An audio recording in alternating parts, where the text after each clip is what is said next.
Hello, everybody. Hey, welcome to Lorecrimes. I should really shorten that intro segment for when we're streaming, but it's us. Hello, everyone. I think the music's still Hey, playing. how we doing? I'm already getting bullied in the chat. No macho mojito, you absolute disgusting human being. You guys have only said nice things about me. I like that. I like that. Shout out to Louis 1945 for the $2 who says, I humbly request knowledge. Why did my dad leave? Sheesh. Yeah, there's reasons. I don't know. Can't help. I don't know. Maybe you just got no riz. He was disappointed. Don't riz your dad, you pervert. No, the dad was just disappointed he had no riz. You can't goon, you can't edge, you can't riz. Can't edge. Yuck. Hal's not a gooner. Wow. If Herobrine isn't real, why did my dad die of a Herobrine overdose? Holy. Wow. What are we talking about today, boys? Welcome.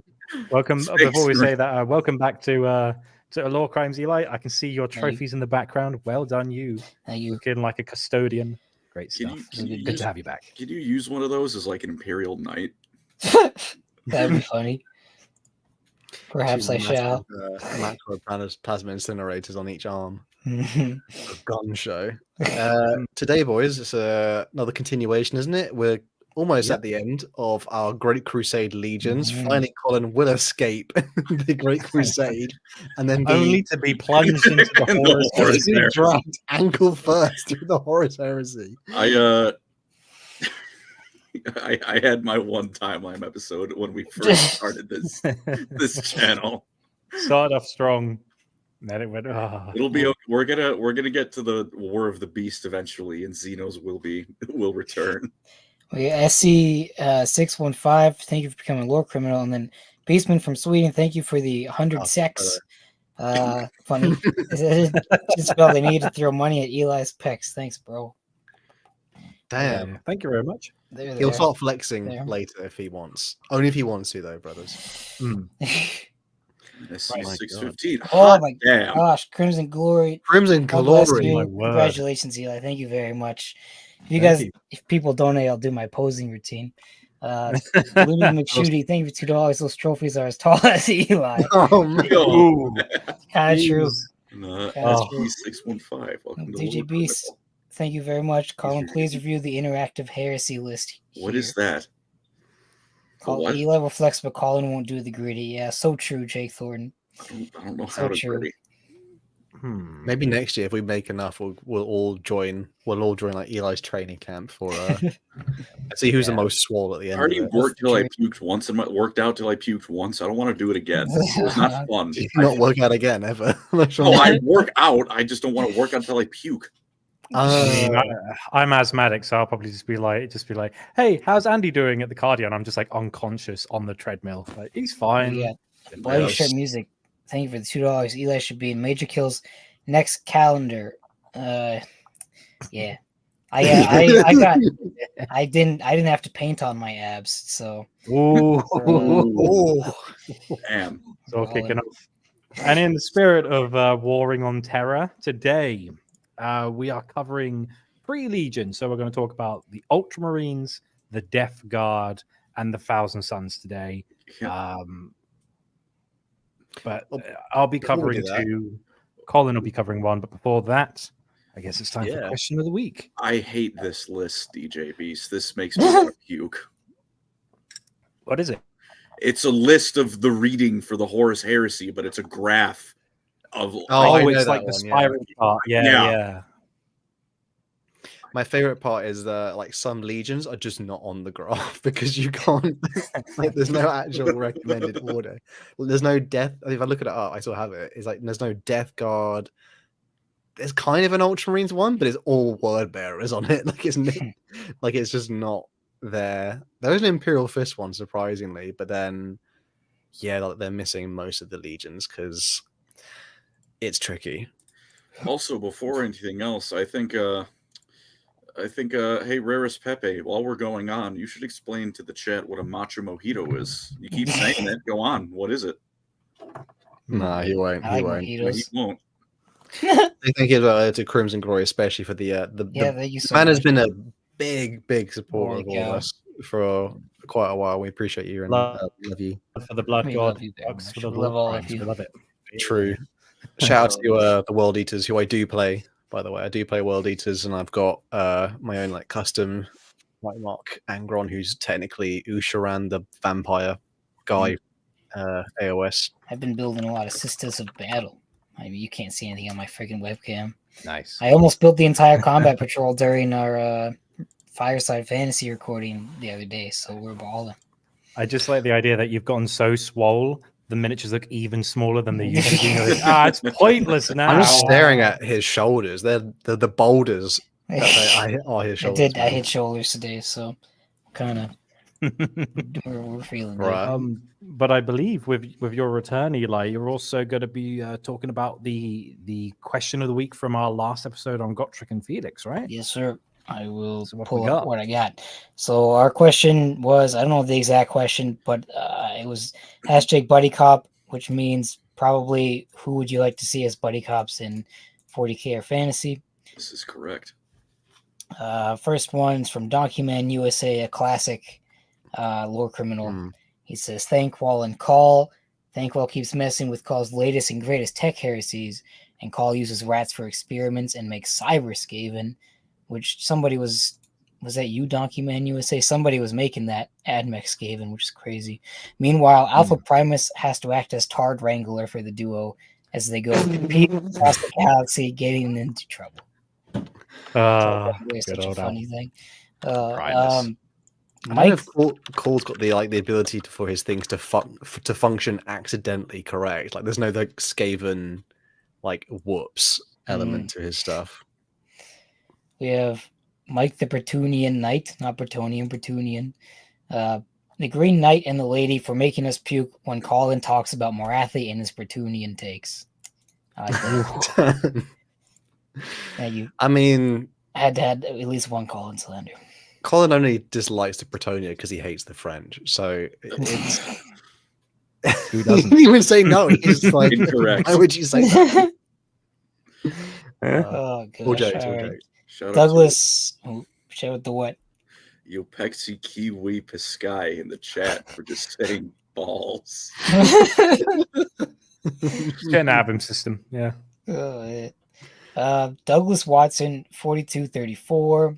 It'd be hilarious to have Alathanar teach Conrad Kurz how to actually properly skin people. He has 5,000 years of experience of crucifying dark elves with their skin off, after all. I love the That would Batman. I would like to see the war crime off on that one. He's just there like Fred count. Pathetic. No, you're doing it all wrong. Just like a poor living guy, just like, it hurts so much. Shush. Trying to teach him something. Do you reckon that's like the worst dinner party ever with those two? Because you're not sure if you're the meal. I think the worst would be Conrad Kurz and Conrad von Karstein. Yeah. Because they're both insane people named Conrad. I have Conrad von Karstein's model around somewhere. They really did copy and paste that. How have I not put that together? Like they're just both psychos. Yeah. Conrad's a good name to be insane. Yeah. And then we have one more. And also Tom Warren donated $5. Thank you very much. Colin hates Bretonians because he's jealous they get the elf bath water and he doesn't. So true. Damn. Louis McShooty, thank you for the $5. Did I put those guns away? It makes me, Colin, and Hal feel inadequate. I can't make fun of Chaos Worshipper Andy. He's perfect. He is perfect. Andy is perfect. Oh, you guys. Andy's the backbone of lore crimes. Andy is the handsomest lore criminal, and we never even see his face. But what we know the truth. We know in our hearts. His chin, his jaw. The last one, Gabriel Dale 1068 says Cetra and Lord Croak, if for no other reason than to collapse the universe into nothingness from their combined presence. I'm a Lord Croak fan, so I had to throw that one in there. Two dead Danny. We do like Croak. And I'm gonna go get my beef and potatoes now, baby. Okay. Well, while you're getting the beef, if you want to submit your answers to this current question of the week, the new one is we're calling it #reasons. So because it's Great Crusade, imagine you're the Emperor or someone like him, and you have to band all of humanity together to unify Terra. What are your reasons for doing so? And bear in mind, the Emperor was a bit of a naughty boy. There was a lot of people who didn't want to be part of the Imperium, and a lot of people died. So you got to have a good reason. Okay, so hashtag reason. I imagine that if I was to do like my example of that question, I'd do it for people who, as I've said it before, don't lick yogurt lids. Like immediate, immediate like. Get them out of I'm here. talking camps of people who like you have to walk through and make sure like watching people eat yogurts and they don't know why they're there. I just be like people who don't queue properly. Like, no, we've got to sort this out properly. You get at the back of the queue. You don't cut in. It's very British, but that would be my pet peeve. Like, right, I just seen a war over this. Sorry, is it a donation here by Main Event Virgil? Says, "Is it Oi Hal? Put your moles on Instagram, not your shiny head." Can't see anything in the Peachy video. Good to see you. One of you doesn't have 5 thumbs. What? Oh, I think he insulted my forehead and the rest of your painting skills, boys. So, I should. I'm getting better at oil painting, but honestly, like as much as like there's so many other people who are way better than me, so I often feel like I'm pretty bad at. Like, I don't think I have ugly looking models. I just feel like inadequate compared to the actual like community of people who paint their models, because they definitely do the I just made this last night. It's not even that good, and you're like, wow, thanks for the non-metallic metal all over the thing. Cheers. Thanks. Yeah, but let's not be around the bush. But then you did the same thing during the stream, just like, I just I feel like I'm intermediate though. I feel like I'm in an intermediate. I feel like you should take a long walk off a short pier. Genuinely, like, I do feel like I'm an intermediate, and I feel like there's a huge gap between like me and the actual god tier. Like, not even the god tier, the actual good painters. Well, that gap exists between you and me. So yeah, careful. Look, I understand you might not quite be as good as the gaming I won 3 golden demons storyteller, but yeah, still a good painter. Thank you, Main Event Virgil, for my as I'm constantly told, my Innsmouth Riz on my big shiny forehead. As you can tell, the only reason Lorecrimes was started is because there's a group of us who have big foreheads. So welcome. Send us a picture of your hairline, and this is how I'm gonna overtake Bricky. I don't think I'm gonna beat him in subs, but by God, I will have the bigger forehead. TJB's get off my case, brother. Thank you. With that being said, though, obviously Eli's maintaining his protein intake. Man, and some of the people in the comments are saying foul stuff about protein. I saw something earlier. No, they're saying foul things about you. Oh God. At least it's not on Colin for once. Lord Cunnilingus. Who said that? H. Mielov. He said you're Lord Cunnilingus. Brother, my Slavic brother in Christ. What are you doing? We're meant to stick together. Damn it. Yeah, pain. That being said, though, we're Great Crusading. We're in M30. Are we at the end of M? No, we're in M30. 999 end of M30, so it's like or 30, 31st, because it's like it goes retroactively, so it starts at like 0 to 100, so it should M31. Pass over to Colin then.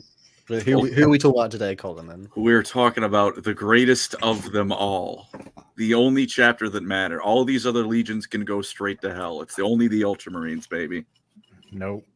Yes, White Scars are cool. Don't care.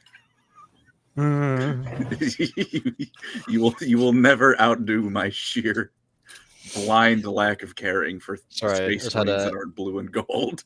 Had a border print say, "You say forehead, not forehead." My dad's from the north, brother. He would slap me silly if I didn't say forehead or forehead. Forehead. No, bottle of water. A macho mojito is not tequila and protein powder. A macho mojito is mojito with cum. Sounds about right. That's on brand. That's very on brand. It's we need Mr. Border Prince to come on and talk about, so we can talk about Lord of the Rings. I'm talking about Old World. Strategy battle game. Old World mentioned. Old World and Big. Lord of the Big, Rings. huge. Old I've World. gushed about that forever. Now I talk about stuff Colin's least favorite. No, it's Ultramarine, so I can kind of stomach it. It's okay. Mm-hmm. But yeah, it's Unification Wars, Great Crusade, a little bit of pre-Guilliman, then some with Guilliman. Ultramarines.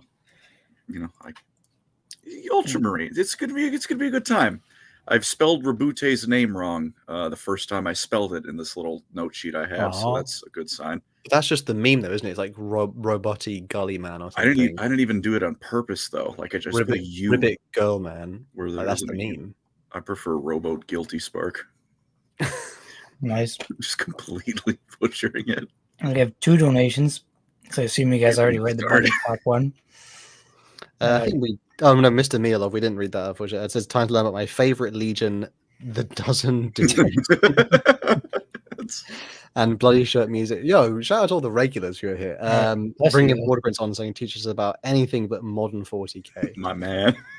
I will say Yes, something about please. people, if you're not as into modern 40k, remember there's a lot of 40k that did come out, and then people just don't talk about it because it wasn't that good. Eldar books, some of them. Man, I can't even argue. Well, there's always more 40k brothers to talk about. If nothing else, you don't like modern 40k, you can find a PDF of the OG Rogue Trader book online. That's as far away from modern 40k as you can physically get. The brother of Border Prince does say Blackgate Troll Chieftain is the king. Yes, he is. Okay.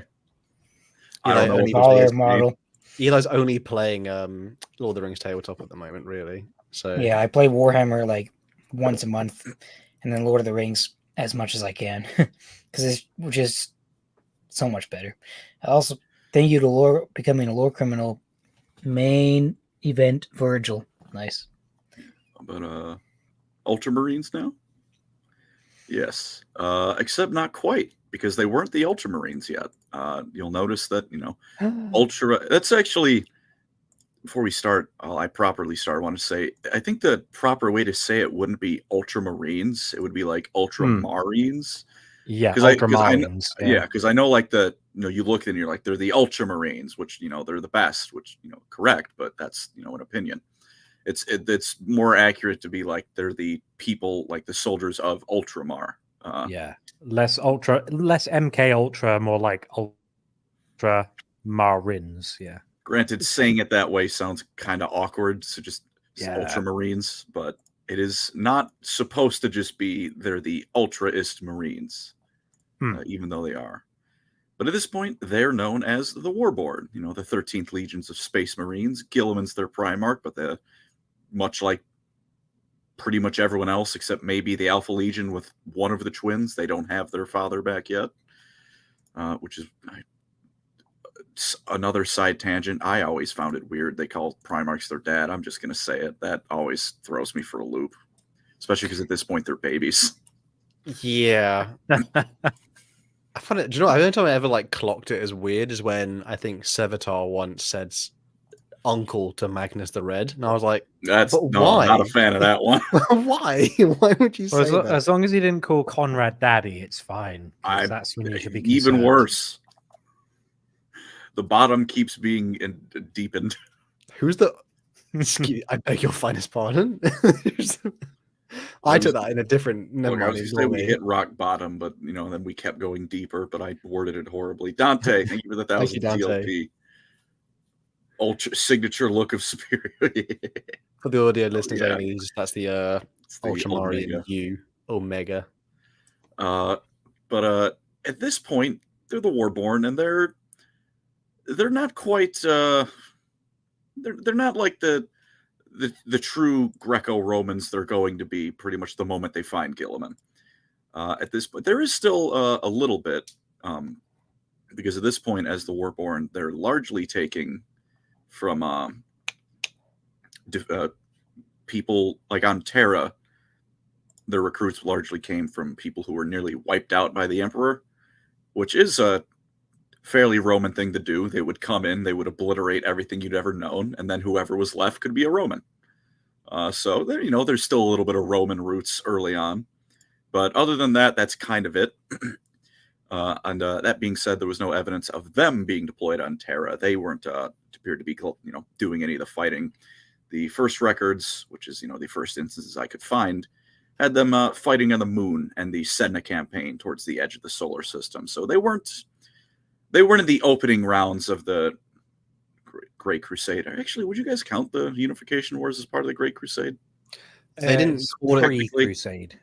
They didn't really call it the Great Crusade until the Emperor made like a formal declaration. Because it was like, he was like, first we conquer Terra, then once we've like made an alliance with Mars, then we're like, right, we've got the ships, we've got the men, off Let's we go, lads. All War right. crimes ahoy! And then they went. Yeah, so all right, a little bit of rewording. Then they weren't in the very beginning, really, the Unification Wars, but they were, Great Crusade pops off, they leave Earth, and the Ultramarines were good, they were raring to go. Their gene seed was very remarkably stable. This is going to be another side tangent I get to, but this is again just something I wanted to talk about, not really a side tangent. Gene seed, though, no noteworthy flaws or mutations. Is it the Imperial Fist, right? They can't spit acid. Their Betcher's gland doesn't work. Yeah, their Betcher's gland doesn't work, and there are a few other weird inconsistencies with other legions as time goes on. Yeah, they're also incredibly annoying, but that's just like a. Also, I think the Imperial Fist can't go into like stasis sleep either. They can't just be like, I'm asleep for 7 years and then wake up. I think that's another thing they have. They're too stubborn. That sucks. It sucks because if they get injured, they can't go into the coma thing. And they're like meditation, healing sleep thing. Yeah, that's But for the Ultramarines, no gene seed or no gene seed flaws. Nothing noteworthy enough where it's like, okay, this legion has this problem. It's vanilla, totally bog standard. Except for the fact that, for whatever reason, you get this gene seed, and you're suddenly a very big fan of cohesion and hierarchy, and you want everything to be nice and ordered and properly structured. Just little bit more Roman stuff kind of creeping in. The legions, all the nice organization. You become a power sub. Don't say that. We're truly giving the wrong idea here. Although I did want to say, at what point does something like that go from feature to flaw, right? You know what I mean? I mean, as a soldier, so if you're somewhat submissive, that's cohesive. And well, it's not that they're turning submissive; they like cohesion. Yeah,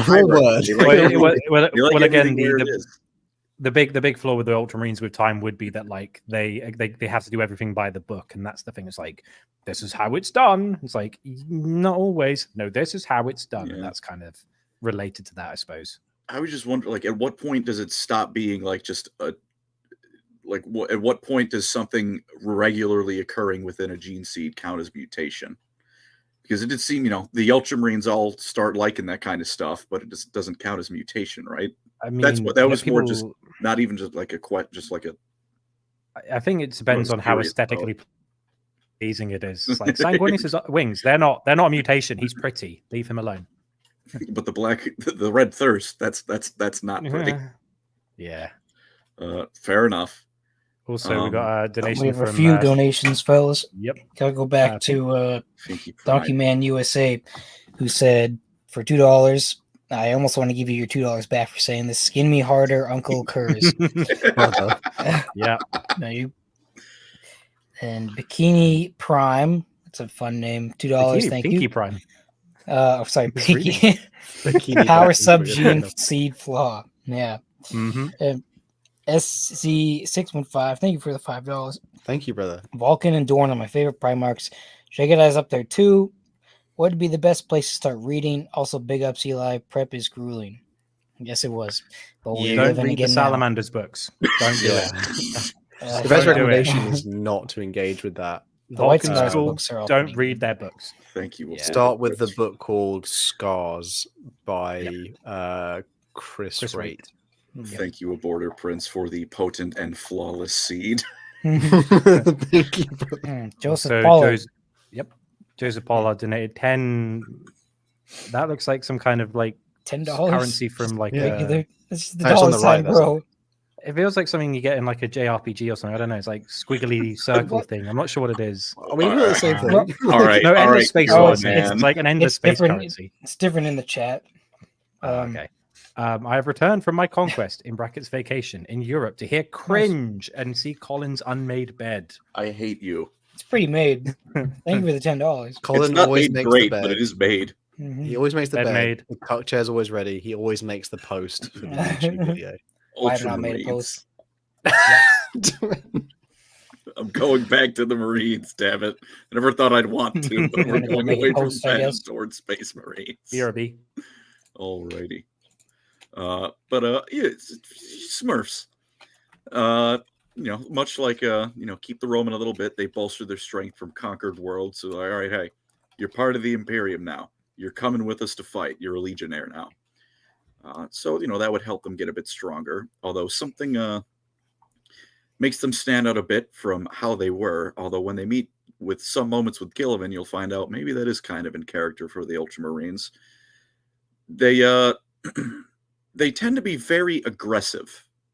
Not world eaters, berserk fury. You deploy them to the planet you never want to see ever again. They, there would be a world left after the warborn were done with it, but they were very aggressive, disciplined, determined, but they wouldn't pull punches. It did help them, any cooperative campaigns they might have been part of with other Space Marine legions. It helped them out with that. They were, especially with the tendency towards hierarchy and cohesion, they were a good legion to get along with. Yeah, occasionally there was just, this world's being a bit difficult. Ultramarine used glare. You're too paralyzed to move. And that was just how they did it. We have some good call and comments in the chat. Also, all right. DJ Beast donated $2. Thank you, DJ Beast. Fix blanket and move that pillow, Balden. Thank you. Very good. Very clever. Get him. H. Mielhoff his says ass. Colin sits on the cuck chair while painting his power bottoms. And then Glacier Music, Colin sits on the cuck chair painting models of him sitting on the cuck chair. Oh my gosh. We're going to buy The chairs. cuck chair is Brutal. really Let funny. him talk I about love Ultramarines. He's war enjoying crimes. himself. I love war crimes. I love Leave war him be. crimes. They were a very practical legion, all things considered. It's still at this point they were willing to, do what works. They were very aggressive with it, but they'd listen at least, they'll try what works, stuff like that. At one point they were defeated against control delete on that thought. Holy shit. They were waging a war against some rebels assisted by unknown Xenos that were rather psychic in nature. There was some weird soul-stealing stuff going down. It was not the Rangden, but it vaguely reminds me of them because they would use people as thralls kind of deal. Oh, the Crave? This was the Osirian Cybirds. Another Xenos to be said in the Great Crusade and never heard of it yes, yet. and it's annoying because they sound so cool because it's their ships are described. I don't know, Eli. I have an image of some ship with endless space. Maybe you vaguely. I don't know anything about it. Just an image in my head because the ships they're described as hourglass shaped with rotating segments to them. Huh. It's like a cross between something from Endless Space that I cannot remember. Riftborn or Sophons or something. Maybe probably one of those. And also, Andy, I'm thinking the relays from Mass Effect 2, how they've got those spinning bits. Yeah, the revolving bit that propels them into space. Yeah. I'm picturing their ships something like some cross image of those things in my head. And they sound very cool, but we'll never know about them because they exist to give you Horus Heresy fodder. It's just we made a ship and we put a lava lamp in the middle. It's go for it. Yeah, why not? It looks cool. But this got a donation, by the way, from main event Virgil again. Thank you, Colin, you're not alone. I never make my bed, but I'm also a massive hypocrite. Join the army just so you can learn how to make a bed. You can quit after. Unfortunately, I can't. I did actually want to join the Navy as a kid, but they don't let diabetics do it. I also wanted to be an astronaut, but same outcome there. The insulin delivery in space. If I predict the draft coming, and I just load myself with sugar for like 3 months straight and become type 2 diabetic. diabetes. Or See, you can get get me out of it? really, you can or you can get theoretically get really, rid of that, so I think they might tell you no. or you can get really heavily tattooed and then they won't take you either. At least in the UK. Well, Yeah.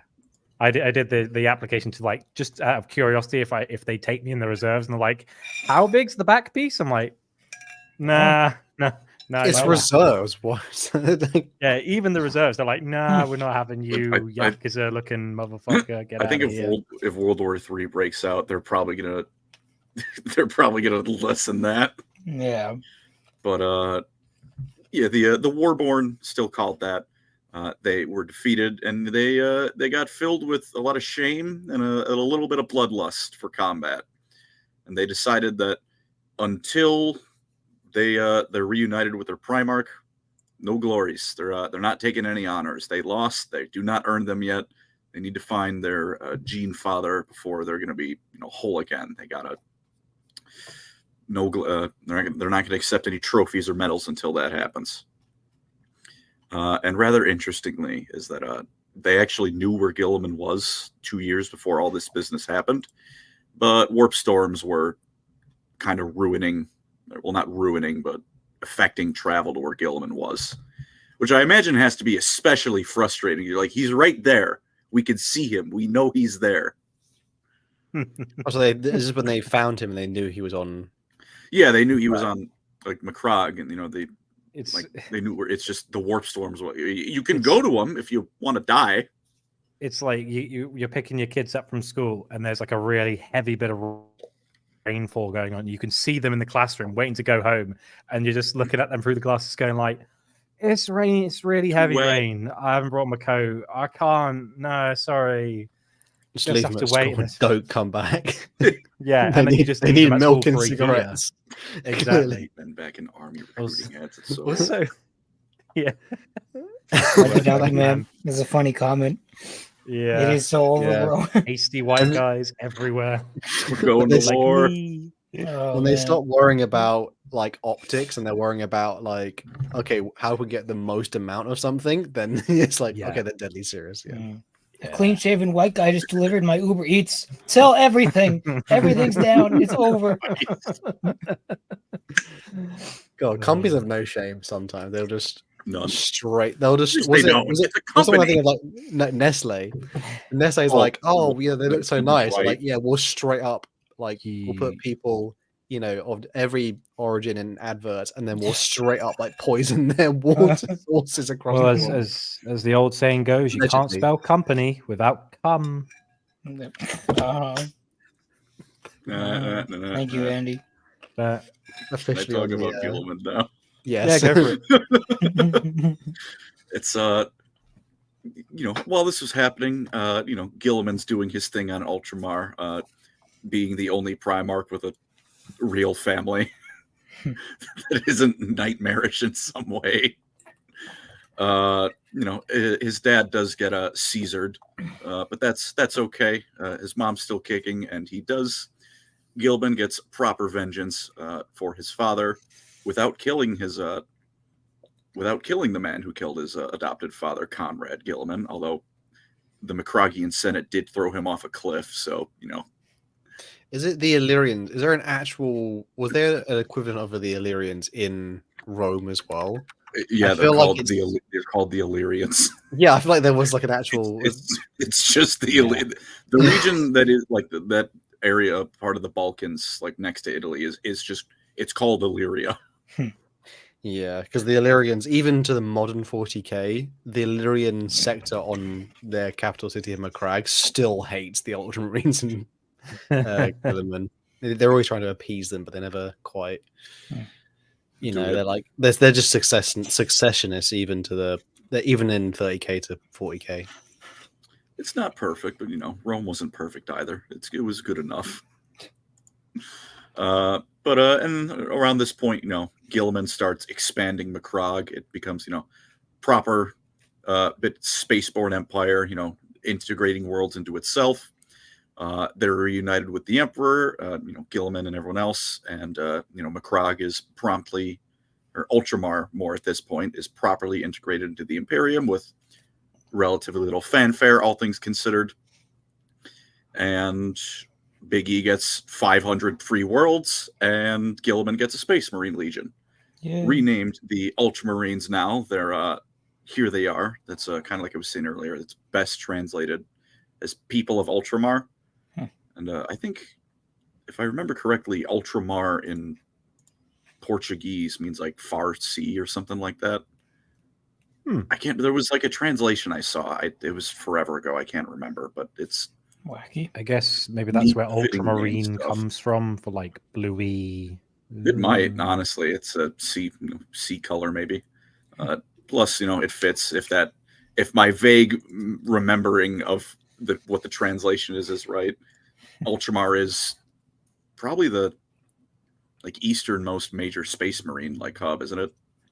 Yeah, in the it's galaxy. pretty far out there. Yeah, It's- and they're always getting into like several wars because like, oh, leave us alone. Stop it. I think no, they're in what's like the main. They're not in the eastern Ultima fringe. Segmentum. It's like southeast. It's like bottom right.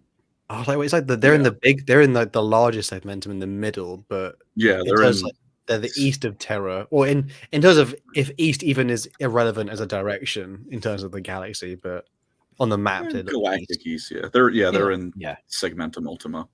That's it. Yeah, the big one, the real big one, where the one- big boys are. the one that's half the galaxy. Yeah, the fat the fat uncle of all. Gotta say, real bad organization on Big E's part, or whoever put that map together. Could have split that one up a little bit. Should do it in fours. I mean, why not? Like one, like a cake, or the. I don't know. Therefore, I cake. am. Thank you, DJ Beast. God. Bloody Shirt Music, thank you for the $2. Thank you, brother. Ultramar, as of late, has a termite problem. Does The Cool. only Levi- bug is a dead bug. the Gene Stealers? I think they're just general Tyranids. They've had a few goes at McCrae. Yeah. Haven't got it yet. Still doing it, baby.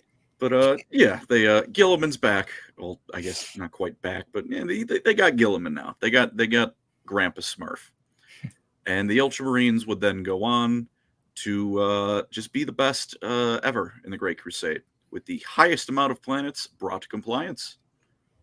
Even more than the Dark Angels and Sons of Horus. It's pretty great because Guilliman. Yep. His part, what he learned on Macragge as part of his formative years was, diplomacy's worth it more often than not, probably. Oh, God, what did you read? What did they say? Oh, that's funny. What? I have to remember how to do this. How to put this on Imager or whatever. While you're doing that, I'll just keep talking. Memes have been sent to us for the audio listeners. But yeah, in Guilliman and the Ultramarines pretty usually left worlds in a better state than when they found it. They made sure the planet has a PDF, it has basic infrastructure, it can be a swift and effectively integrated into the Imperium proper, more than just we now own this on a map. The colored crayon paradox map expansion game of the Imperium at this point. We actually own it and can use it. It's not just a war-torn hellscape they're inheriting, like whatever I completely forgot the name of the Iron Warriors for a second. It's not like when they conquer a world or the World Eaters, and it's like, well, we own this barren rock now. Great. Yeah, it's not Pyrrhic victories every time. Pyrrhic victories are a victory that doesn't even mean anything because there's nothing to own. There's a good thing to say about the Ultramarines as well. Their particular strength is not the fact that they're like physically stronger or have better guns than any other legion. It's the fact that their delegation is particularly like Guilliman. Their legion size is huge, isn't it? But like particularly like their strength is the fact that each commander, in a weird way, is like their own mini Primarch.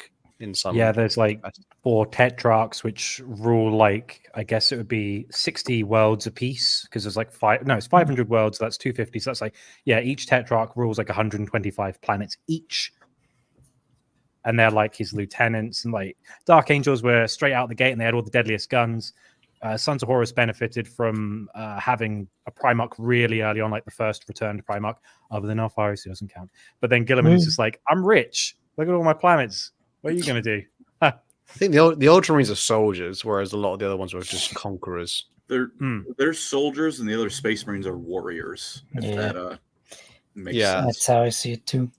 Angry Homunculus, thank you for the $5 European dollars. Listen, as a Pakistani dude, you should not trust the British to draw maps. My dude is so correct. Fair enough. Yeah, low key, kind of our fault. Low key. But we broke up the Legion, but not really. To be fair to the Ultramarines, it's like every loyalist Legion that they could help it. The Imperial Fists have the Last Wall. The Dark Angels have the Unforgiven. Everyone who could found a way around that. Even Guilliman, he was just like, oh, I'm going to have a sneaky 11th company called the Sires of the Emperor. Don't worry about them. It's fine. Like, they're going to find out. Oh, I'll make them a chapter. Ignore that. It's fine. A sneaky extra chapter known as the Genesis chapter. Yeah, buddy. As well. The Ultramarines at home. Arcoflagellate. HBO, as a Bulgarian, you shouldn't trust the Brits with Yugoslavian planes. Thank you. Damn. Really bad at drawing, aren't we? Guilliman, he leads the Ultramarines to be the bestest ever. I don't care about my bias. You will accept it. He right. Matt Ward for life. Dude, Matt Ward was just unironically right about everything. Bring him back. I miss him so much. Let him write for the. I didn't appreciate him for what he was. we didn't know what we lost. It was gone. He wrote an Eldar book. Dude, please write an Eldar book so we can give them. He can have them fight the entire Imperium and win. Okay, 3 donations. Thank you guys. Thanks. Blazer Music, $2. You shouldn't trust the British to cook food. Extremely true. I went to a pub the other day here that was British themed food. I paid like $24. Oh no! I mean, one sausage and some mashed potatoes. Yeah, but there's places in America that say they're Irish bars, and it's like no, but it's like actual. I'm Italian. Food. You're definitely not Italian. It's not like it was. Do you know where the meme comes from? It's not hard to make British food. The meme comes from the fact that wasn't it Americans during World War II came over and they were eating the British rations, the soldiers, and they were like, it tasted terrible. But also they had to keep stopping because the Brits kept going, we need a tea break. We need to. It's like, we're advancing on that position. They were like, no, we have our tea breaks. We have to have our tea breaks. And they would literally stop fighting to have their breaks and sip their tea. It's like, fucking Brits. My man had a roast dinner Yorkshire pudding burrito. That sounds nice. When I can help it, I only eat at Asian food places because they're the only things that are good value. Every Western restaurant is overpriced, and you don't get enough, and you can make it at home anyways. I got so heated at this pub. I spent $45 because I got 2 things. DJ Beast is not Indian. I was still hungry. Oh no! Yes. DJ B said, as an Indian, I do not trust the British. I swear he said he was from somewhere else before. I just thought he was Arabic. Typical Brit trying to rewrite history again. As an American, you shouldn't trust Bowen to make plays. Trust me. Brother, you get on a 737 and you are gambling. I'm getting on a plane in September. It's scary. Oh dear. What we say about Ultramarines? Right, Ultramarine. With Guilliman, he's back. They got vengeance for the defeat against those Osirian sidebirds, however you say it, at the Battle of the Eurydice Terminal, which I only wrote down the name of it because that sounds kind of cool. Guilliman personally killed their leader, while his chief battle psyker sacrificed himself so it could be done. And the Ultramarines, their shame's been erased. They're back on top form, baby. They're ready to go and get the highest amount of compliances. They're great. They're not, they weren't entirely squeaky clean, right? Being, as biased towards Guilliman as I am, I'm going to qualify this. But when I say they made worlds better than they found them, a lot of times that meant better from like a governmental perspective, and like, oh yeah, the taxes and everything going to be arriving perfectly on time. Very efficient source of soldiers. There's still rampant slavery and corruption on this planet. It's Guilliman saying we're going to make the world better, or else. Thank you, Crimson Glory, for the $5. As an American, don't trust the British. Period. Damn. Waffle biased source. As a British colony is biased. Listen, source. Okay, America's trying to get in on the French versus UK beef. We don't have beef like that with you guys, okay? We got in on that beef pretty early. Like, you're a small part of the beef. That was the first thing we did as a new nation was invite the French to beat the You're not welcome in this relationship. The rebellious stepchild rebelling against the parents, going, "Oh, it's only we're a couple, not a throuple." Okay. Shane, bro. And say I foresaw this. Thank you, Shane. It's funny. Thank you, Donkey Man USA. He says, Waffle House not only always has quality food, it's always cheaper than the surrounding restaurants. Yeah, it's because you're risking getting the shit kicked out of you if you step foot in a Waffle House. I've never been to one, but maybe next time I'm in America, I'll check it out. I'm more of a Denny's guy. Holy frick, I love Denny's. I just looked up the other day, and our local Denny's here is open 24 hours again. Oh, baby. I'm heading there 2 a.m. with the boys. It's happening. We're so back. Shane, bro, 5 guys down the road. I'm like, ooh. We said that. Shane, bro, for $5 says, diviners will let a natural disaster unfold without intervention and then say, I foresaw this, True. Average Eldrad Ulthwan interaction. Look, he's good one aboard, Prince. Isander and Coda put it best. When the plot needs him to be powerful, he's a god. When it needs him to be stupid, he is. I'm going to goon for 36 hours straight. As you will. You're all right there. What was it? Ultramarine. Yeah. The taxes were efficient, but Guilliman also had dominion over Nuceria, Enground's homeworld. Did not make it a nicer place to live at all. It was still slavery, rampant shithole. Which, again, I said I would give you some cope for Guilliman. I choose to believe that was because the Emperor was like, you're on a timetable. You need these worlds conquered now. No time for breaks. I'd like to believe if Guilliman was allowed to, he would have made them, better like that. Because, he turned McCrog into a pretty good place to live. But, Big E was like, hey, you don't want to be late. You're not going to like what happens if you're conquering too slowly. And we'll get to it soon enough. Guilliman had a hand in showcasing personally what happens when you're conquering a bit too slowly coming up soon. So it's a little bit of Guilliman cope, but I choose to believe it's not his fault. He didn't really want to humble Lorga. He was just like, I'm kind of doing the best out of everyone, or I get dragged into everything. I'm best, favorite child. Oh, look at me. Oh, I'm being directly asked to by the Emperor. Yeah. I can't really say no. We have a Crimson Glory donation. Thank you for the $10, Mr. Crimson Glory. The UK and French are little brothers fighting. America's dad getting home after a long day of work. Yeah. I'm not gonna lie. America sees like I'm watching your politics at the moment, and I'm like, are we the ones who are like who's having problems? I don't know. It's fricked everywhere. Who are we kidding? There's a little bit. Oh man, that picture goes so hard though. I don't think any of us can deny it. Which one? Oh, yeah. The freaking. Yeah. Where was it? At some point, some other problems they had. Guilliman was, he was happy to integrate new tactics into the Legion. The Ultramarines all were, but you usually had to beat it into their heads first. Like, what was it? It was Corvus, right? Like they were doing war games. Like he got the upper hand on him once with some stealth hit and run tactics. And then after that, Guilliman was like, okay, I will now integrate this, make it as efficient as I can. And Corvus is like, well, I don't think I'm ever beating him again. I can get close calls and win some battles, but the wars are never going to be won. This is but not a lot of ingenuity, more like it's the old reliable.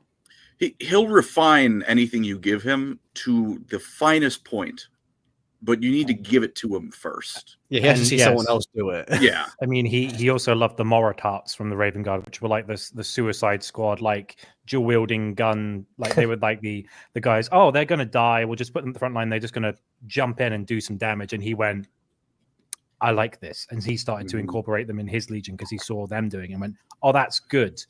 That has tactical use. I'm having that. It's kind of like the British, where like we saw something else and we liked it, so we took it. Classic. Apart from the steam engine, which we invented. Yeah. It's so that was, he was a little bit arrogant. Again, he'd be like, oh, yes, I'm sure your way of doing things is perfectly good.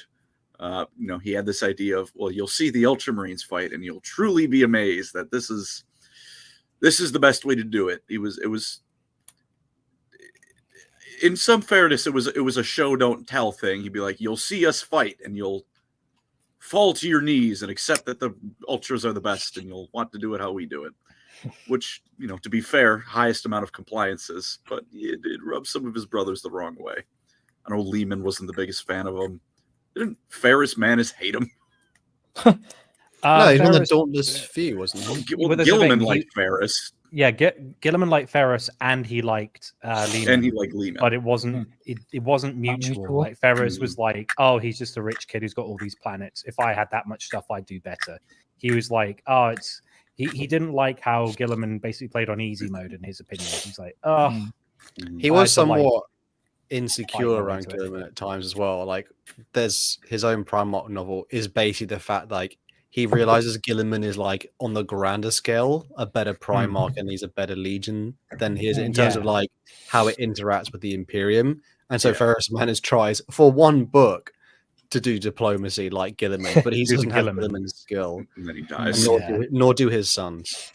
We also have 3 donations, fellas. Thank you very much. Okay. Thank you. Let me scroll up here. Beastman from Sweden. Thank you for the 50 sec. As a Scandinavian, just want to say we turned British home invasion into a sport.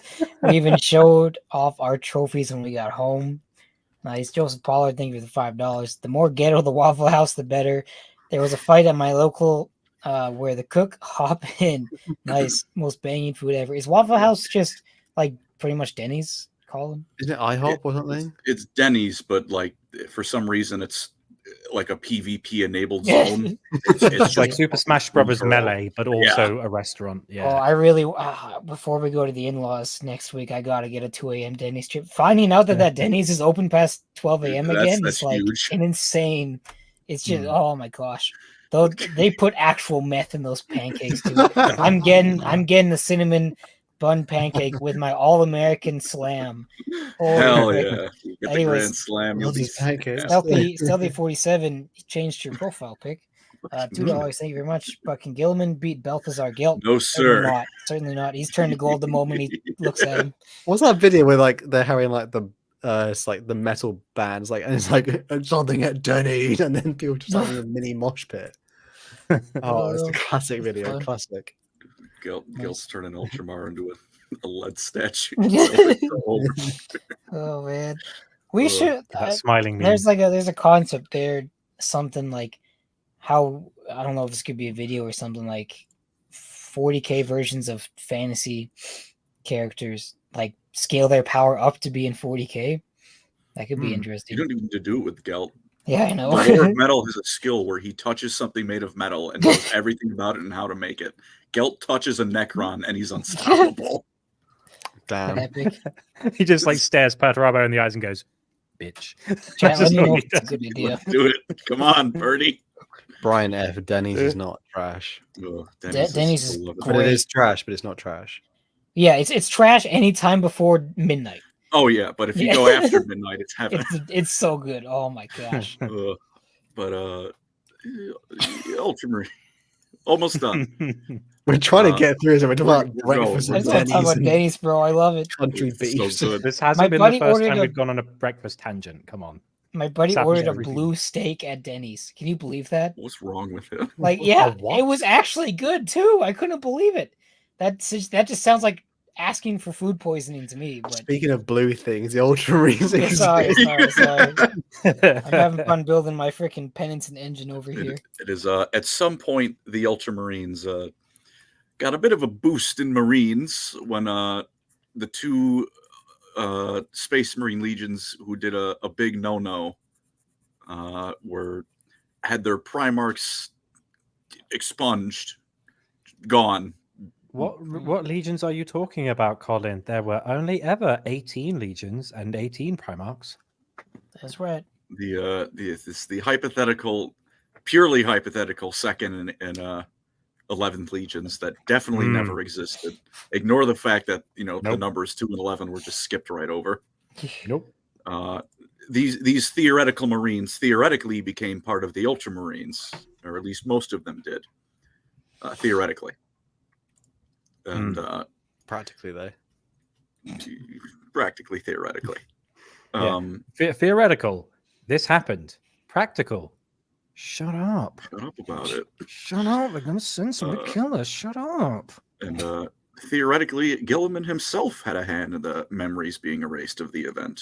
Him and Dorn were, I believe, the two most involved in this. Interesting. So there's some black marks. And then the worst sin, I'll say it, the burning of Monarchia. Guilliman, why'd you do that, bud? Calth was an act of self-defense. Okay, also incorrect. Lorgar's shining city. There's hair in my mouth. Beautiful place. Worship of the Emperor all over. Ultramarines burned it to the ground. To be fair, they did evacuate everyone who would listen to them first. Yeah. You're like, there was even wasn't there even a bit in one of the stories where there's an Ultramarine standing next to an old woman. She's like, I live here. And he's like, please leave. Just go. Please. Please. We don't want to do this, but we will we're getting the bolters. They are coming here. Go away. Go away. We're going to blow up this city. The ships are in orbit. Please leave. We don't want to blow you up with it.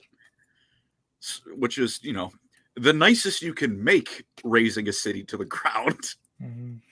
But thousands upon thousands still died. Monarchia is past tense after this. And the Emperor forced Lorgar and his whole legion to kneel before him and Guilliman, which, Guilliman, for his part, didn't question it. But, he talked to some of his officers he was close to, I don't think I did the right thing. This did not feel good. This,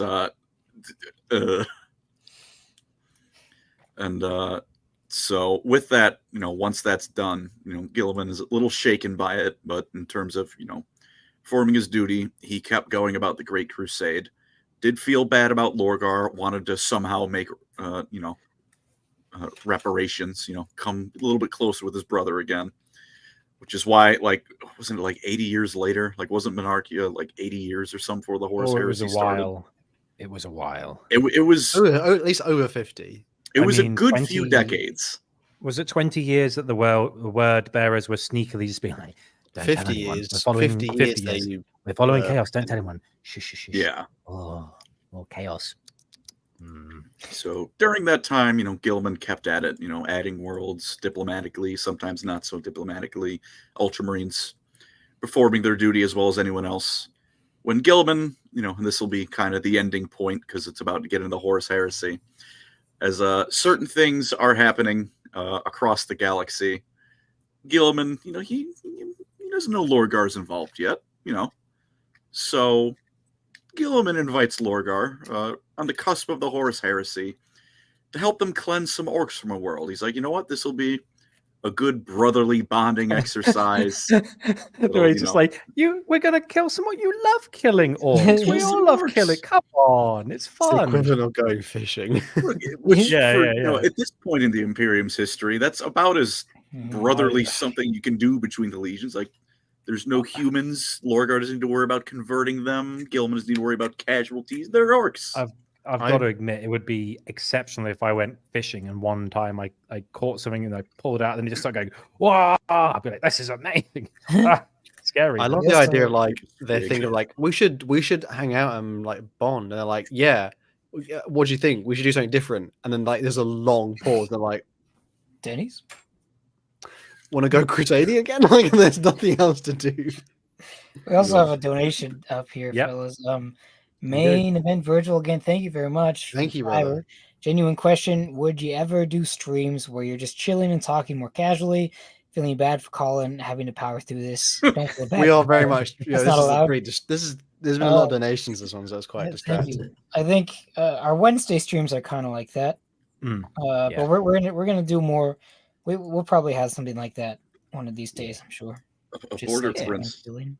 opened strong with Lorgar got what he deserved, and then followed it up with I would be on Erebus's side. All right, good man. You Man, redeemed yourself. what a rapid, like one of those You think you metronomes know back someone. and forth. Florgar has one Yeah. fan. It's me. I hope he dies. Florgar But won. as the Great Crusade is now coming to a close and the heresy begins, unfortunately for Guilliman, he was not aware that by this point Lorgar had fully switched sides, and he revealed it with the betrayal at Calth. He drank We're the all- ruinous Kool-Aid. Deserved. And a whole lot Deserved. of So Smurfs deserved. died. Yeah. Should we? Christ. And how about we'll stop it there for the Smurfs, because that's this is Okay. the heresy. We can. Yeah.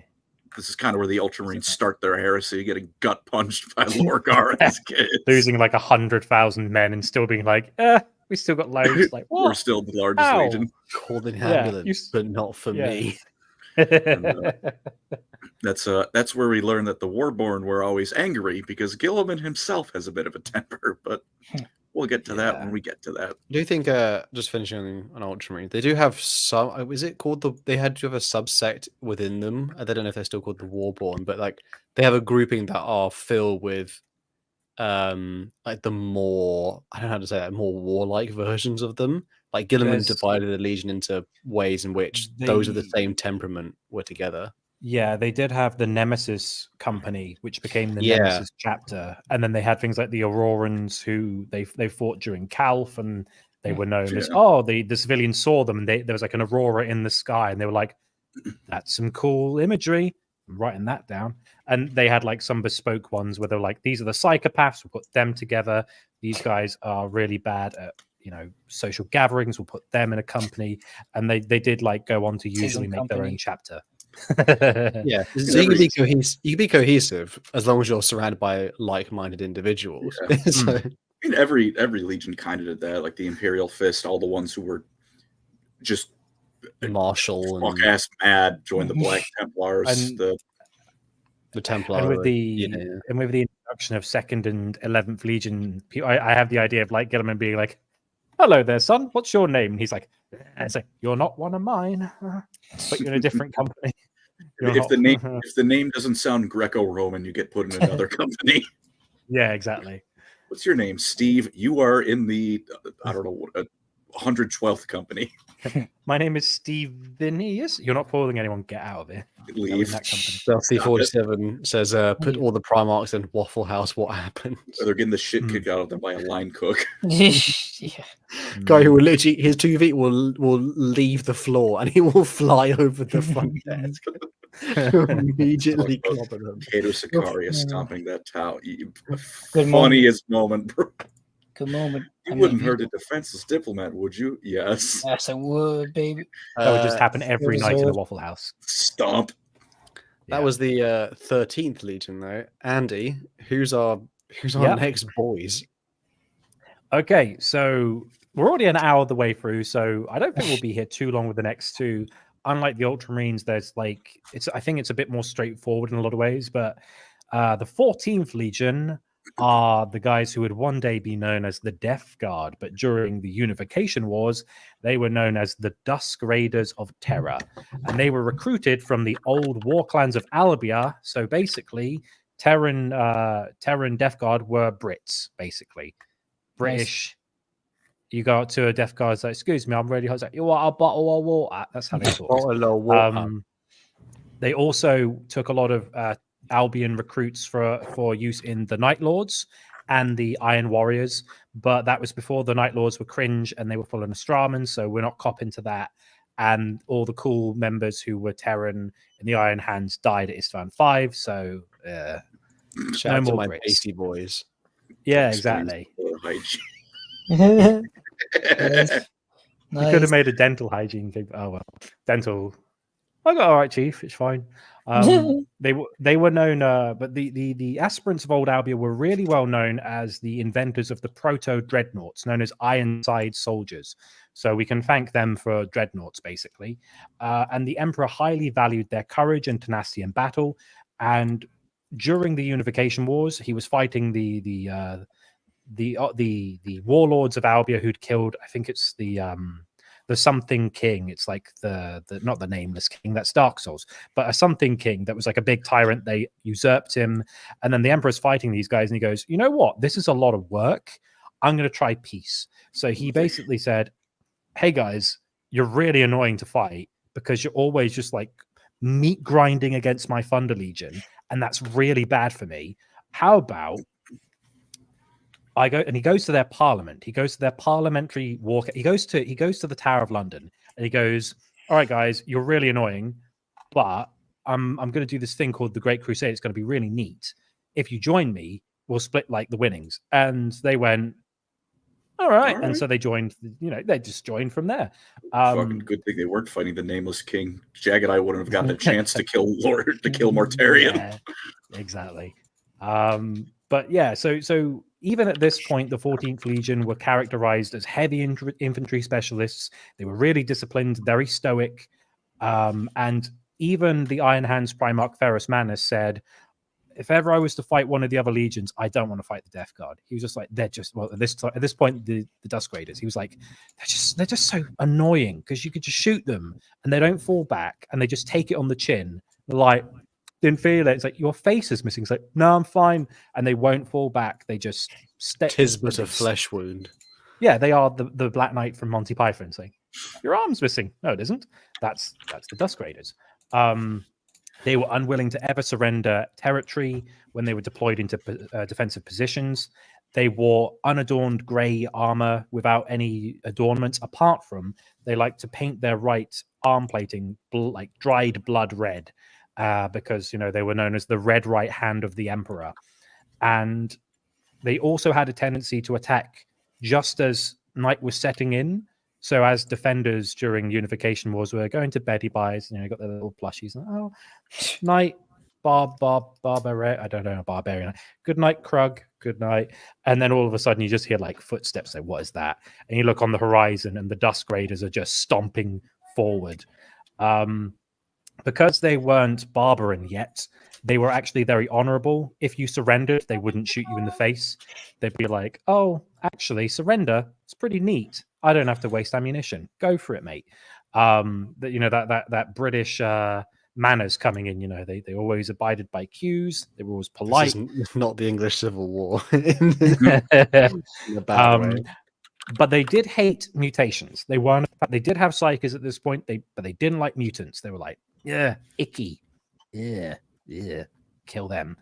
So they also had pretty good gene seed. They were very, as sons of Mortarion, they were very good at resisting poisons and mutations because their bodies were adapted to be like, cringe. They just repelled it.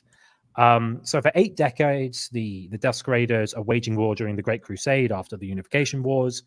And they're eventually reunited with Mortarion on the planet of Barbarous. And this is one of those occasions where having a Primarch for your Legion wasn't a good thing. Guilliman, as the previous example, they went, oh, warborn. Oh, these guys are pretty cool. I know where to use them. By the way, lads, I've got 500 planets under my control. I have an empire within an empire. Mine's bigger than Dawn's, but it's smaller than Dad's. So you're like, okay, he's got a good amount of, That's a his hell of a empire's sentence. he's got a pretty big empire, if you know what I mean. And he's not shy about showing it off. So that's a good thing. That's a good thing with Guilliman. Rogel Dawn, again, he had an empire. Very good. Dad, look at my massive spaceship. It's this big. Oh, that's good. Yeah. Phalanx, very big spaceship. Yeah, Phalanx. Similar to the word phallus. Coincidence? I think not. Anyway. Golgadorn's got a hog confirmed. Yeah, he's got a hog, and he calls it the wall. Anyway. Nice. You will not get past the wall. Anyway, so basically, when the Dusk Raiders met Mortarion, it wasn't a very happy occasion. Like, anyone who meets their Primarch has an okay time, unless you're the World Eaters, where it's like, hi, Dad, and he just flings you around the room. You're like, oh, why? But Mortarion, they were like, he's this lanky, tall, kind of morose. He's a bit weirdo. Stinks, man. He stinks even now, and he's kind of depressing. It's like, oh, Dad, what are you known for? And he's like, oh, I was Rapunzeled in a tower for my childhood, and then I lived on a stinky poison planet, and I had to fight zombies, and I have daddy issues. Like, great. So the Death Guard are now formed, named after the company that Mortarion used to liberate Barbarous, which he didn't. He did a half job. He didn't kill his dad. Rookie skill issue. You're not a true emancipation homeworld if you don't kill your dad. That's just basic. Emperor did it. Loads of people did it. It's in. I mean, Jagatai didn't do it as his dad, but he did it as the guy who killed his dad, so it's better. But anyway, the point is, Death Guard are now a thing, and they're basically saying Terrans are cringe, all this honor, all this stoicism. That's rubbish. Let's just recruit only from Barbarous, and we'll start to do things a bit differently. Like, because Mortarion's whole thing was, I'm going to emancipate the galaxy, and if you don't agree that I'm freeing you, I'm gonna cut your head off with my big war scythe, because obviously you're the tyrant. So at this point, the Terrans start to die out as war wages on. There's more Barbarans. They're starting to the pendulum swing. The balance of the scale is going like this, and they start using things like viral contagions and nuclear warheads and anything that just gets the job done a bit quicker. Because don't get me wrong, it's just a prank, bro. It's just a nuke, bro. And it's like, not being funny, they were like, oh, librarians, we're getting rid of them. Oh, Terran chivalry, like Huskarls and stuff, that's cringe, that's bad. We're going to keep the stubborn defiance, but we're going to add war crimes so that it kind of helps. Like, we can make a big wall against our enemy, we can be shot at and don't care, and then we'll just say, blow them up from space, please. Excellent. Nice. Next fight. And for the rest of the it's a good Kyoto. I said my favorite part was the fact that Mortarion says, listen, when we find an enemy that we will struggle to beat, we're going to now strap engines to meteorites and use them as shields, and then just launch them at the planets, despite even if it works or not. And the interesting thing about the Death Guard, though, the Barbarans, is they saw Mortarion as the business. They were like, Dad is the coolest guy ever. They had like a messianic complex of like, Mortarion, he dealt with so much, and he's so cool, and I love nuclear warheads and phosphex. So I think he's the bee's knees. So they all became kind of like yes men, and they basically just thought, our Primarch can do no wrong. We're going to defend his use of like war crimes. It's fine. And the Terrans, again, they start dwindling and dwindling and dwindling. And for the remainder of the Great Crusade, that's all they're really noted for. They get rid of the Psychers. They're present during the Council of Nikaea, which I'll mention in the next segment, where Mortarion, he was raised by necromancers. He hated Psychers. He hated anyone who had like mystic powers. And the Death Guard hated, the Dusk Raiders hated mutants, but they abided Psychers. They're useful. Mortarion, no, mutations, that includes Psychers, get rid of them all. And I think because of the fact that they never really adapted their combat doctrines, they kind of kept simple, kind of like the Iron Warriors. They never really got respect from their peers. They weren't the Ultramarines. They weren't the Sons of Horus. They weren't as cool as the White Scar one is. And it's like, oh, is anyone's favorite legion the Death Guard? And the Imperials is kind of like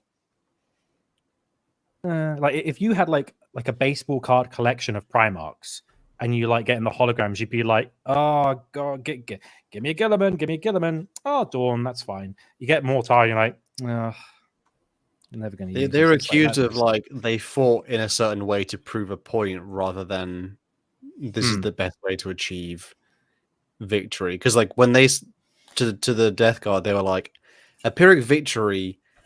Even if it's like we didn't need a Pyrrhic victory, you didn't need to do it that fast. They were like, man, what do you mean? I've just got a victory. Why are you not praising me? And you're like, you look behind you and the entire like shed and house is burning and then smells like chemicals and crap. What do you mean I didn't do good? Yeah, so they're like, what do you mean? We literally just won. And you're like, yeah, but if you took like an extra 2 months, you could have kept all that infrastructure intact, but you didn't. Yeah, it's like imagine calling an exterminator. Imagine calling an exterminator to get rid of like infestation of rats in your house, and you go, "That's really annoying. I'll call the Death Guard," and they're like, "All right, give us a few days and come back." And you come back, and like the house is on fire. There's a hole in the wall. Your car is like there's just like a tire of your car. All the flower beds are just dead. And they're like, "Right, we got rid of the rats." It's like, all right, I'm not paying you. So what do you mean you're not paying me? Back on my house. It's like you paid us to get rid of the rats. But my house. And that was kind of their modus operandi. It was victory at any cost. We don't really care about they never went to the second part, which is after you win the battle, which is you build civilization. Yeah. They never did that part ever. No. Which other legions would have done. So the Death Guard were like, what do you mean we did like everything we were meant to do? And you're like, yeah, but other people are doing it better than you. So even the Iron Warriors had like some culture, and the Iron Hands, they'd be like, oh, I guess if we have to like, I guess we need to install a government. Oh, it's so annoying. I just want to go punch someone in the face. Like, okay, guys, but we got to do it. Death Guard, they didn't stop. They were just like battle to battle to battle, and they would just be like, right, everyone's dead. We're moving on. We and they didn't care about upkeep. We should have mentioned earlier, the Iron Hands had a contingent of Thousand Sons and Ultramarines with them for most times, who actually probably helped them do all that annoying politics stuff. Yeah, they like other legions figured out of like, oh, we're not good at this. Well, Death Guard, nope, I can do it myself. You know, it's like that scene in Scary Movie of the guy, just like, I can do it myself, and he puts. Okay. They had some traditions though, like the drinking of the poison. Yeah, whenever Mortarion, whenever the Death Guard won a campaign, Mortarion would invite a particularly crucial officer or soldier who did like an amazing act of gallantry and be like, all right, mate, we're getting out the nice cups. We're going to put some poison in and we're going to toast our victory. And it was the test of like, you drink it and you go, oh, it's horrid. And Mortarion's a Primarch. He doesn't care. But the Astartes are like, it's like next day it's like, oh, brother Greg, how you feeling? He's like, I think I've got a bit of a sore throat. It's like, yeah, you did drink a draft of like Mortarion again. Yeah, you were doing poison fireball with Mortarion. But that's kind of all I wanted to say about the Death Guard. They were just characterized as pretty brutal, unremittingly violent in a kind of stoic kind of way. They had some honor at the start when they were the Dusk Raiders. When they were Terrans, when they were British, it was fine. And then they became Barbarans, and then it was like, war crimes. Can we say how they pointlessly adopted the scythe as a weapon? It's so impractical, but they were like, cool. My aesthetic brother. It's cool. Yeah. Not being funny, but silence is like one of the coolest Primarch weapons. It's just it's just great. You know, it just smells like diarrhea though, and it's long. Yeah. The poison damage is the diarrhea smell you have to endure whilst being next to it. But other than that, the other legion to talk about is I believe you're a fan of this legion, aren't you? A little bit, Hal. Mycopium. Magnus the Red can sit on a fire hydrant and make it disappear. Am I right in thinking these? Like, who's your favorite legion? Hal? Is it the no? Hang on. It is Thousand Sons pre-fall of Prospero. What do you mean by that? What do you mean? What I mean by that? Hal? You know exactly what I said. You know exactly what I said. Eye contact, one drop. What? He's magic, bro. Don't worry about it. He's magic. He makes it disappear. A bunny will come out. But the Thousand Sons were they were recruited from the Achaemenid Empire during the Unification Wars. Weirdly, this empire of humanity wasn't at war with the Emperor. They were one of the first who was just like, "Daddy, chill," and they're just like, "No, we're not gonna resist. Just don't hurt us." They're meant to be like Zoroastrians, technically. Yeah, yeah. Some, whether like not like literally, but as in like a Warhammer copy and pasted version of. Yeah, I don't know if Colin, you know what Zoroastrianism is. If you look at just like a brief expo just for people. I mean, very brief. I know. Yeah. It was like I know it was a religion poke for, our history boy here. roughly for like in the areas like Persia at the time. I know it was popular with some like Eastern Roman Empire soldiers. The time it's been a while since I've read much of this. Hell, I'm afraid I do not have much. They worship in front of fire, as like fire is where. I can't remember if it's like if God or Zoroaster views stuff like isn't it's like a portal. Fire is like a portal. They don't worship fire. Fire is like in the presence of Zoroastrianism. Yeah. Am I right in thinking Freddie Mercury's parents were Zoroastrians? Yes. Yeah. That's how most people. Never even heard this remember term before. Sounds very. Zoroastrians are the ones who, not to go like full on history, they're the ones I think who like some of them are in the Bible because they looked after the Jews like way back in history at some point. Is it Darius, King Darius or something? I don't know. I might be getting my history mixed up, but sounds neat. But if you look up Zoroastrianism, it's very like, oh, is this like Christianity? It's quite similar to Christianity, but it's a lot older. There's like concepts of like a god and then the devil, like Shaitan. Do they have? Is it Shaitan or? Yeah, my knowledge of it is quite old at this point. I need to rejig. But they, it's very. You might not to go into the religious talk too much, but it very much is like I feel like I've seen this before. Isn't like you? It feels quite similar to. Yeah, very cool. Very cool. But the interesting, but the interesting thing about them was they took the most powerful psychically gifted aspirants from the Achaemenid Empire and they trained them within the beneath the Himalayan mountains in the secret gene labs where they grew the Primarchs. And the Emperor was like, okay, we want to like make a super duper psyker core of Marines. We're like, this is our like premier wizard faction within the Space Marines. And of course the brothers of rejogged it. It was Ahura Mazda, I think, is God, and then Ahriman is the name of the devil, which obviously is might come up again. Interesting. Well, again, this is where Ormuzd and Ahriman, the twin brothers, were trained. Ormuzd, and so yeah, they were trained in the site by the Emperor's people, where the Primarchs were first vat-grown, and eventually they got to be, like a legion. The Emperor started to deploy them kind of sparingly because the Emperor saw the value of psychers, but in his mind, really, which is where he would eventually end up, was he thought the only people I can trust to use psychic powers are me and Malkador. Right? Everyone else is susceptible to corruption.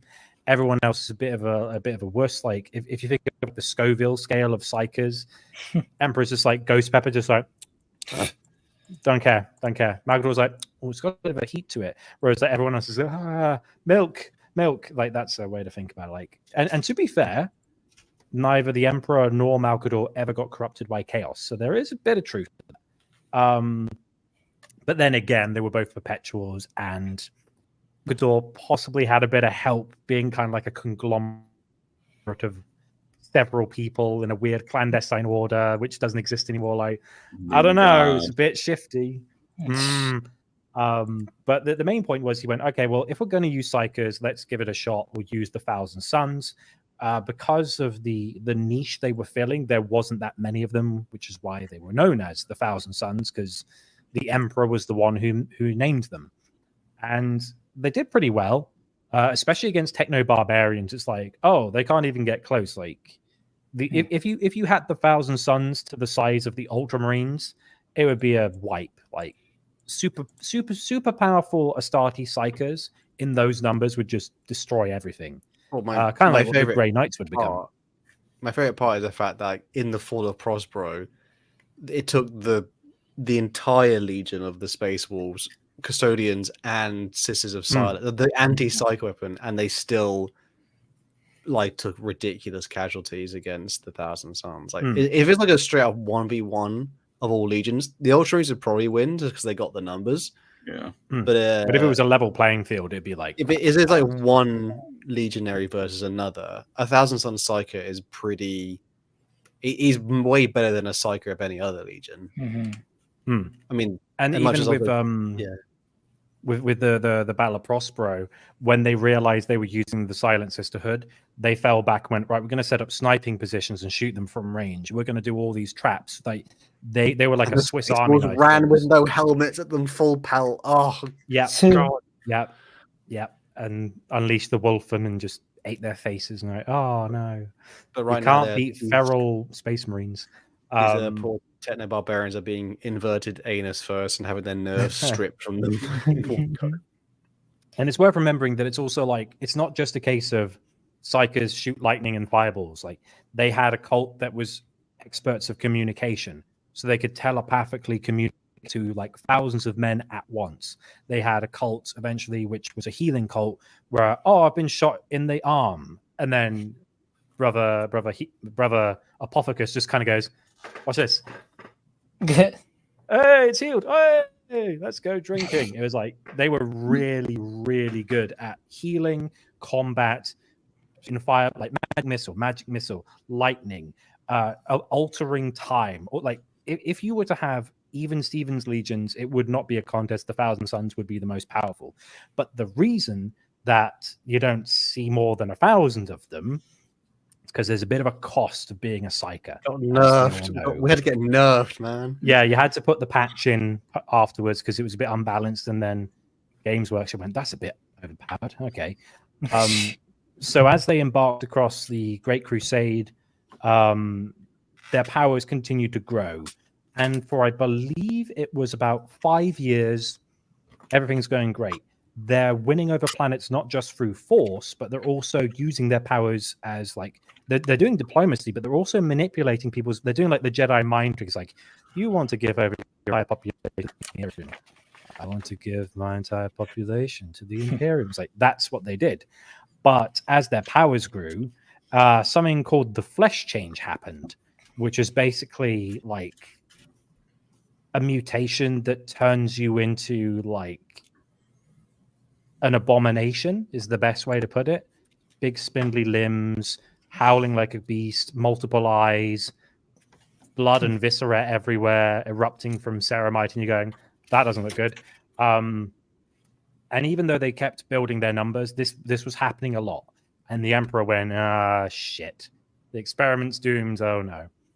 Luckily, though, the Thousand Sons eventually found a planet called Prospero. And there was a guy on this planet called Magnus the Red. And Magnus was actually communicating with the Emperor since he was like a little baba through psychic projection. Because he was so powerful, he was actually communicating with the Emperor the whole time. All the other, like, whilst the Lion was eating raw meat in the jungles of Caliban, and Horus was getting really good at playing poker in the gang hives of Cophonia, and Guilliman was learning how to, like, read every book in Ultramar and do governance and reading about what fun is. Yeah, and reading about the concept of fun on a mechanical level. And Conrad Kurz was crying and eating people. Magnus was kind of having a chat with his dad. He was being mentored on how to hone his psychic potential, going for journeys through the Great Ocean, as he called it. Meanwhile, the Emperor being like, right, kind of like that idea of, again, like the school kid being left at school, and the Emperor going like, all right, I'll see you in 17 years, just like behave. I'll be keeping in contact. You're giving you like a phone call every few days. Don't go in the warp too deep. It's a bit too small. It's like, if you had like a big swimming pool and you left a kid at like a hotel, bear with me. It's like what's the word? It's allegory. It's like, okay, allegory. You don't want to be swimming in the deep end. It's dangerous. I want you to you can go in the pool, but don't stay shallow end. Be careful. Put your sunscreen on while it's warm. Well, I'll see you in a few years. And then Dad eventually arrives at Prospero, and Thousand Sons aren't looking too good. The Emperor kind of just goes, what can I say? We've had to cull a lot of these guys. They keep turning into these monster things. I don't know.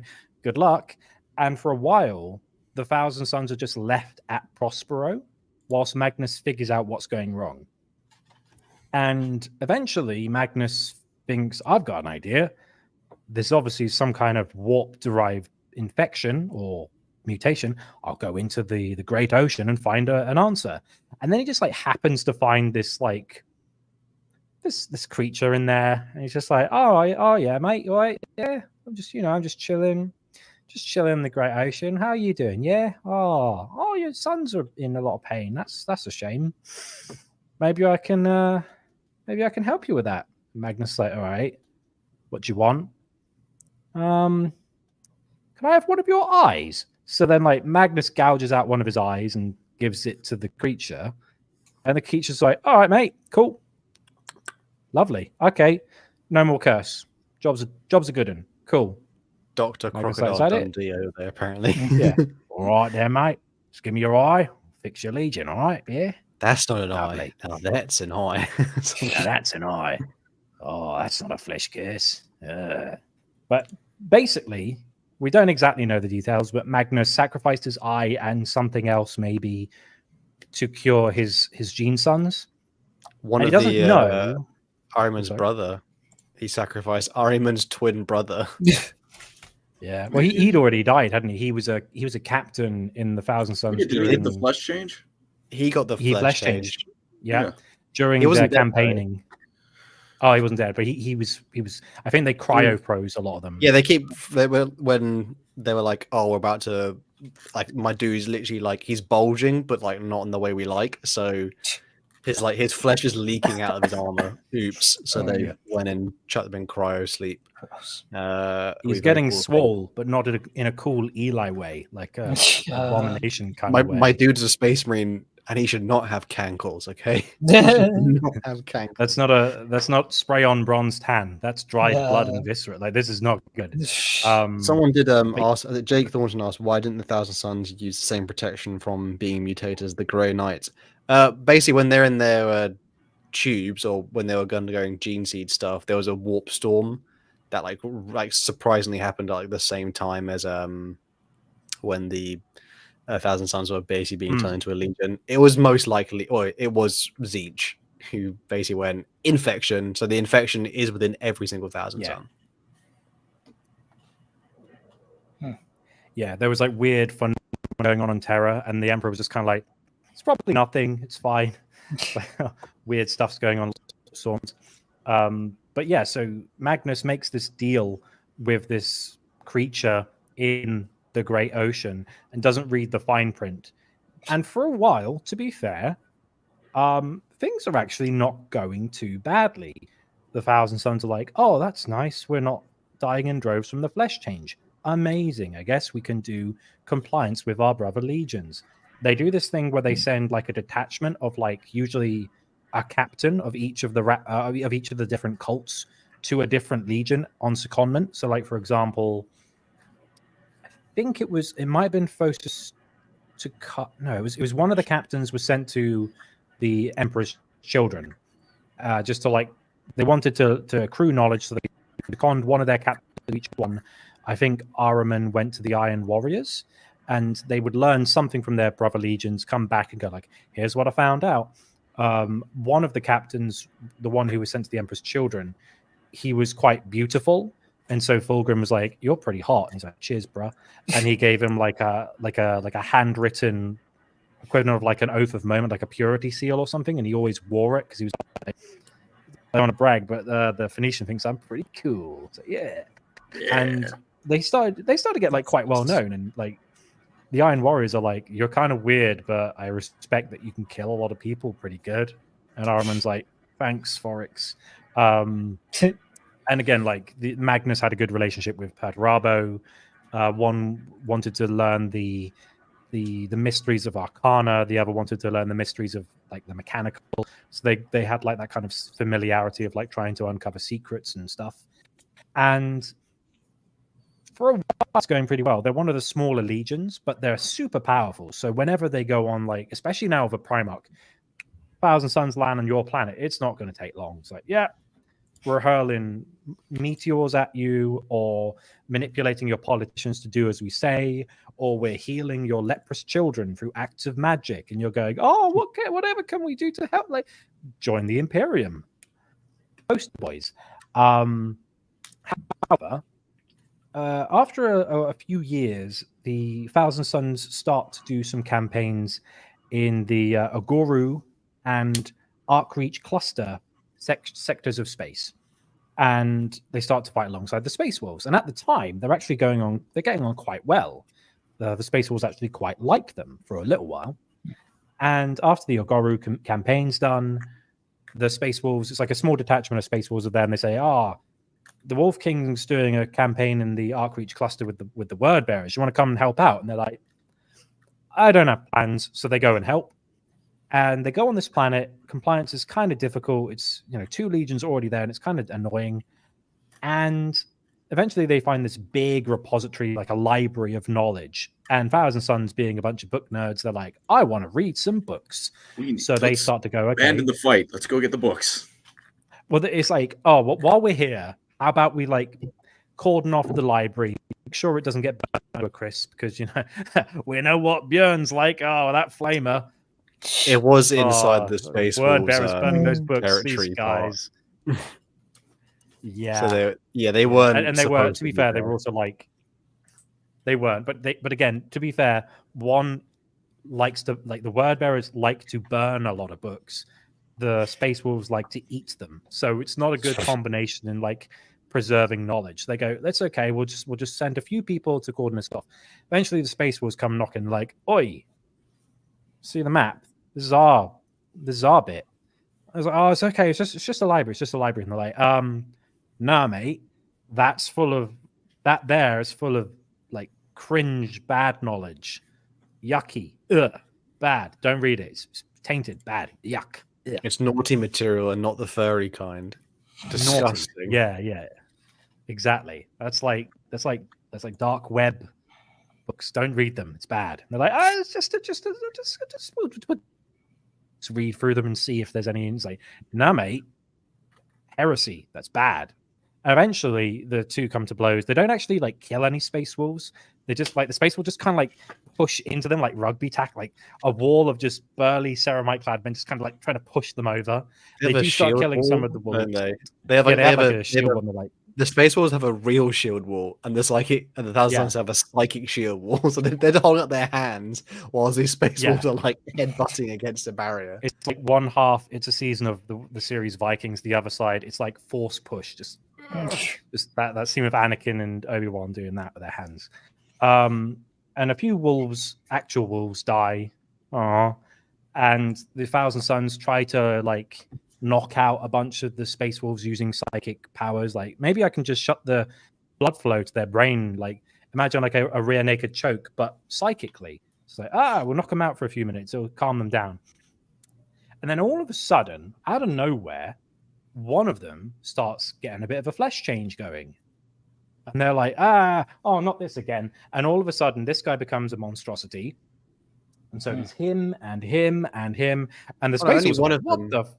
Yeah, well, I think it's more like one transforms and the others are like, we're going to change. And then the Leman Russ arrives and he's like, what is that?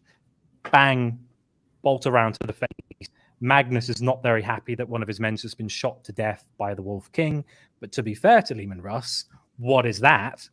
And from that point on, they're getting close to like knocking each other out. Lorgar gets between the two and is just like, calm down. I'm chill. I'm sorting this. Daddy, chill. Brothers, chill. And he's just like in the middle. Like, I know it's a weak one, but please stop fighting. Daddy's going to get upset with us. Stop it. Stop it. And eventually Lehman's like, all right. What? I kind of respect Lorgar a bit. Fine. But I'm telling Dad.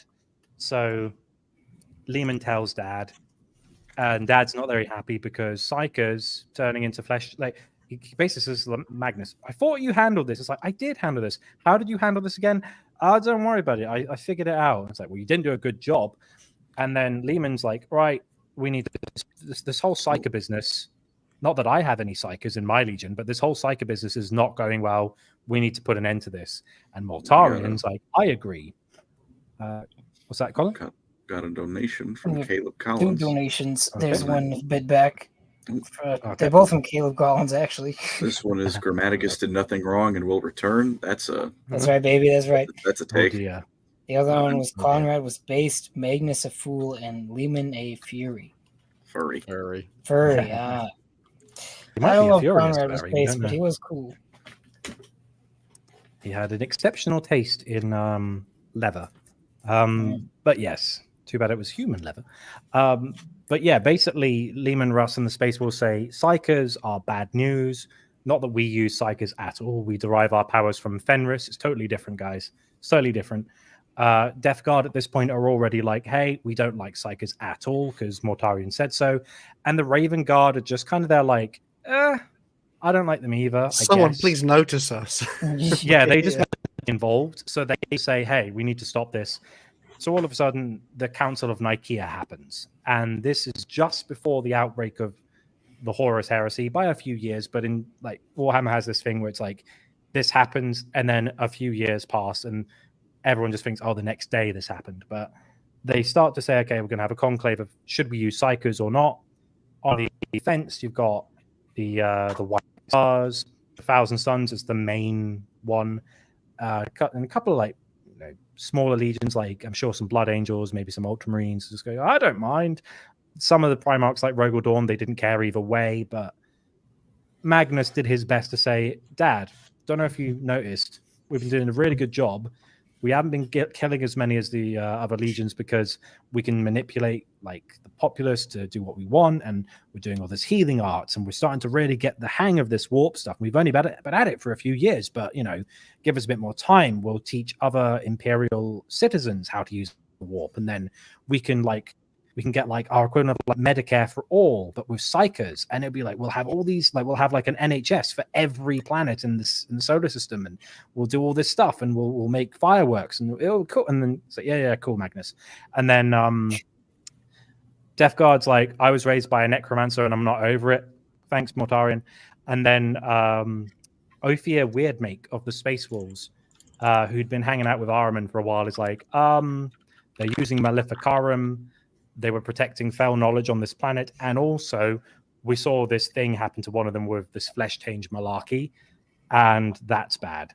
And that was just all the Emperor really needed to know. He's like, right, the flesh change is back. I'm calling it quits, right? I was right. Only me and Malcador can be trusted. Magnus continues to not do as he's told. He keeps going a bit too deep in the pool. I've had enough. And so he tells the Thousand Sons and all the other legions, no more librarians. We're keeping astropaths, we're pin navigators, but Psykers aren't allowed. It's too dangerous. And the Thousand Sons go back to Prospero and have a bit of a sulk, because if you think about it, that's their whole shtick. Without their psychic powers, they're nowhere near as specialized as the other legions.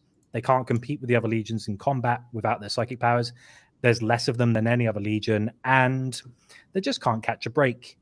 And this would lead to eventually Magnus hearing of Lupercal's betrayal and trying to fix everything, but in the end being the catalyst that ruins everything humanity ever does from henceforth for the rest of time. And that's the Thousand Sons. And then one of them gets glassed by Magnus because he's trying to warn the others about Prospero. Yes, one of the captains is like, why are you like protecting like the Space Wolves? Why am I seeing people like wandering around who usually monitor like the equipment to check for like invaders going, and he just kind of like a Watchman with the end with Rorschach, and he just kind of goes, and he just pops. Oh, poor guy. Yeah, Magnus is bad. 2 donations. Good one from Tom Warren. GW wasn't brave enough to add St. Nick punching Magnus at their Council of Nicaea. Very true. Based St. Nick. And then the Scandinavian name, Seglosinir, something like that. Shout out to the Great Crusade, Thousand Sons for having unironic straight up demons as familiars that they thought were just cute little friends. Yeah. Yeah, they didn't realize they were Donations, guys. properly evil. Hmm. I feel so. I'm so gutted every time. It gets me every time, because it's like Free every team. Free every team. I think because the Thousand Sons are like kind of the human equivalent of what is like, I think probably Eldar, in terms of like total mastery of psychic potential mixed in with like martial prowess. But then they just have to get nerfed by stupid councils named after historical debates. Yeah, so I like the Thousand Sons a lot. The 30k ones though, because it's just so. There's only one bit I just do miss. I miss when they. I think it's the Lunar Wars. One of them they describe like to the whites. Are like, oh yeah, we fought with the Thousand Sons at one point, and all their scores were just like floating up to different levels and like blasting people with like hand palm psychic powers. And they said it was like amazing to watch them, and they felt really bad, like because they were like being outperformed. But then one of them just started like convulsing, and then they just ran away from the entire fight. And then they like hid him away, and they wouldn't say what happened. So they were like, so they thought they were cowards, or like something happened, or like one of them was sick, and the Space Marine being sick was. He crazy. disappeared in a cringe way, not like the Blood Angels when all of a sudden one of them disappears and we don't know why. But he fought pretty good. Sanguiniest. Kader Collins, thank you again for the donation. He says Darth Jar Jar versus Magnus the Red in cringe off. Because Darth Jar Jar is not cringy though. That's genuinely terrifying, and I don't sleep well. He's in Lego Star Wars. Is he really? Not in the Darth new one, Jar I think. Jar. Okay. Wait, really? I think so. I've heard that. I've heard You're fucking with me. It sounds like maybe it was like a mod. I'm pretty sure. Because we were talking about it Glock Shadow a autofills. while That's back. dangerous. Oh no, it is Did official. they really put it in? Wow. Oh no. Wow. All the things that Disney is doing with Star Wars at the moment, that's better than. Look, that's kind of funny. I'll give it that. It is Lego Star Wars. Yeah, if they're gonna do it, put it in Lego Star Wars. That's where it's one of the best games ever made. Amen. I will say that with what we've talked about today, in terms of like Horus Heresy books, there's a few amongst these that are unfortunately quite skippable. There's a few Ultramarine ones where like some Ultramarine characters are prominent, but it's not really as Legion focused. Death Guard ones, they're barely in. They're in good books, but they're not actually the main characters of a lot of the books. I did enjoy the Buried Dagger, but that's literally the last book in because it's book 54, and it's splitting time with the Knights Errant, so it's like half of it's Death Guard, half of it's Knights Errant. But that's half of it's Foundation of Grey Knights. That's a good one. The book 1,000 Sons.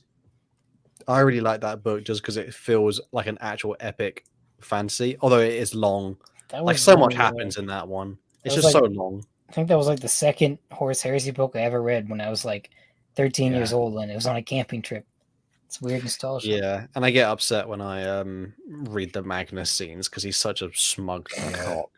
Burning a Prospero is good because they kill a load of them. That's good fun. But I do like the part where he almost gets glassed by a Eldar Titan.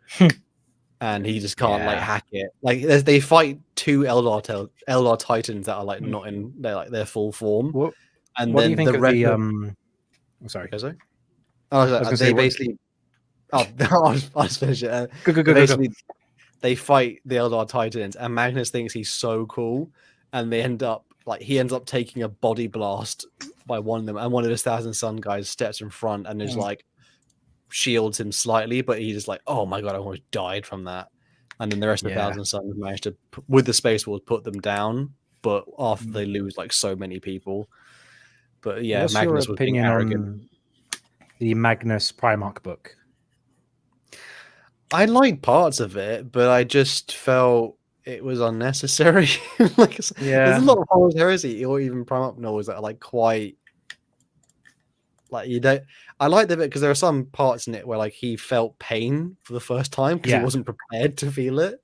Like he never felt physical pain until a tank shot him through his gut. And there's it's one of those books where like there's cool scenes in the book, but I wouldn't read that book again because I'm like I don't feel like I need to. I didn't love it. It was alright. I liked it, but I wouldn't love it. My favorite thing was again the little buddy cop thing going on with Ahriman and Forex, where it's like there's one bit where Forex Ahriman's like, right, I'm gonna have to leave my body now, protect me, and Fox is like, okay, and it's just like slump, and just like an Iron Warrior standing next to. Pardon, what did you say? Leave his body. He goes limp. He goes limp, and Forex is just defending him like, oh, freaking nerds, and he's just like bang, bang, bang, bang, bang. It's good fun.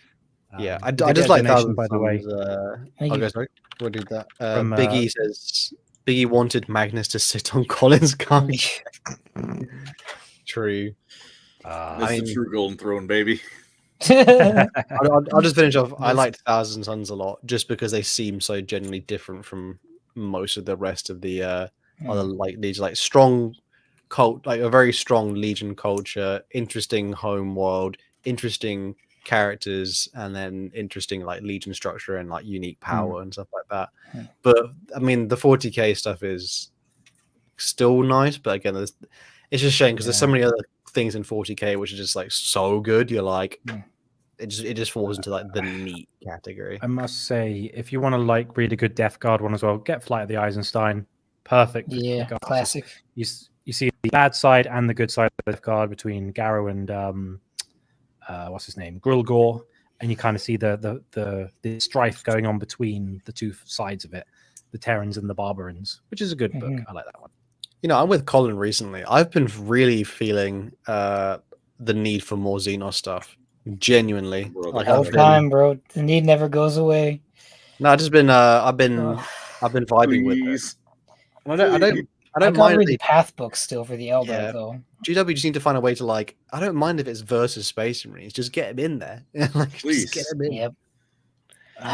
It's yeah. I mean, like I was saying, we kind of mentioned it on Wednesday. Like, scrounging for Eldar dubs has now been relegated to Caiaphas Cain books. Yeah. Jeez. If people want to, it's a thing that, like the lore books, like the Horus Heresy is designed in a way to push product, which is the Horus Heresy if GW want to sell more models, they make them look good. Not Kotias.